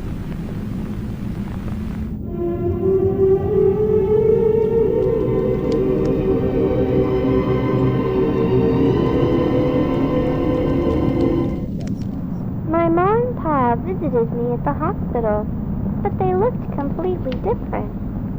Ma looked worried. After she wiped her tears, she asked, "Did you hang your bear at the Rockefeller tree?" I answered, "It wasn't a bear. I was going to hang a star." To which they asked, "What do you mean?" Pa asked, "Where did you get these clothes?" I answered, "These are my clothes, the ones you helped me put on this morning." To which they asked, "What do you mean?"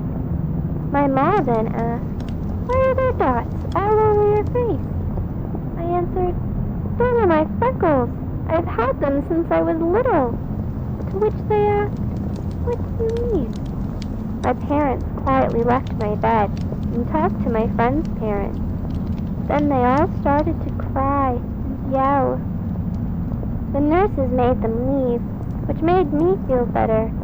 None of us thought that our real parents had visited, but they all did feel familiar.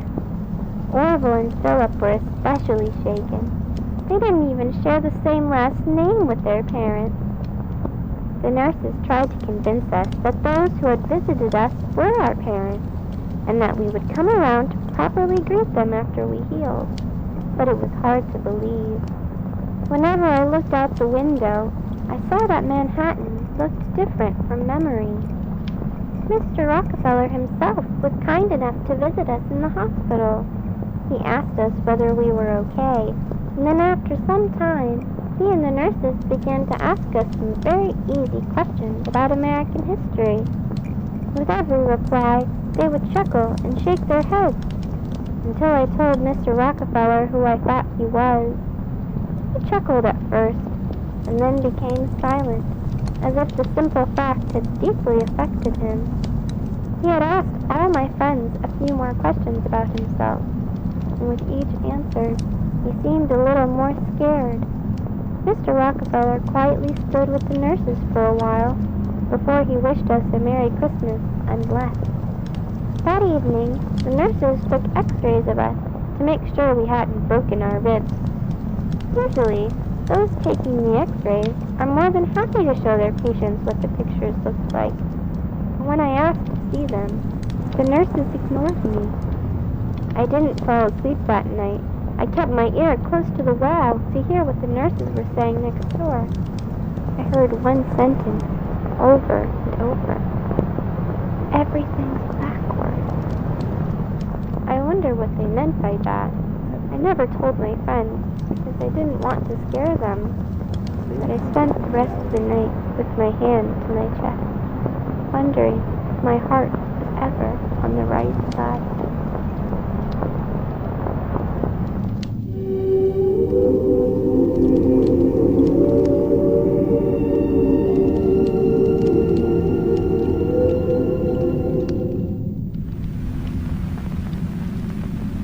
For several weeks, the children were kept under observation at the Columbia Presbyterian Hospital. I visited them as soon as I had the chance to. All the families of these children were deeply unsettled, for they had all independently come to the conclusion their child had been replaced by a doppelganger. They claimed that these new sons and daughters possessed substantial differences from their real children. The majority of differences involved altered physical attributes and the inability to recognize familiar locations and characters, such as their parents and their homes. Two boys even claimed to have names different to those that their mothers had given them at birth. But of all the discrepancies, the most bizarre was their faulty recollections of notable persons and events. For instance, each of the affected children claimed that I had become the wealthiest man in America through an oil monopoly. It is common knowledge that I did indeed work at an oil refinery in my youth, but to entirely deny my 2 terms as president and insist instead that I had always been a mere philanthropist struck me as being particularly odd. The families were agonized by the children's behavior. Some continued to search for their real children. I support their endeavors, for I do not believe that the children's afflictions were the result of hysteria. Every day, I find myself recollecting the day that I had selected the tree.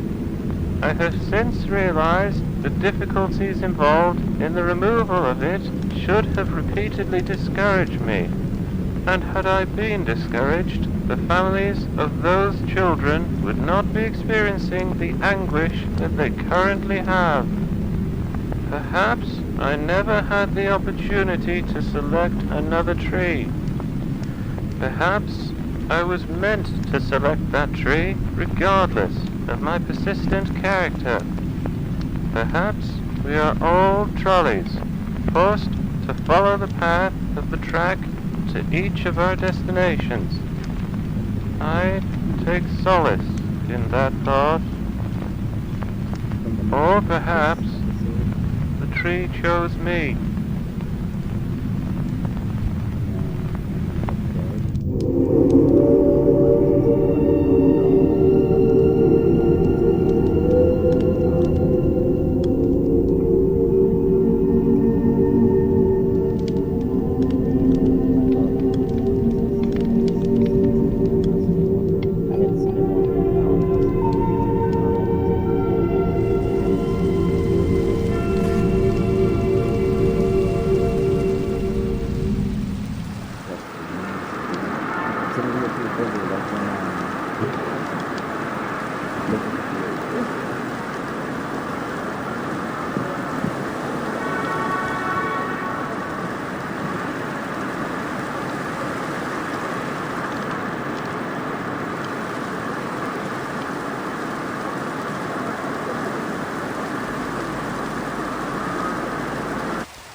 So yes,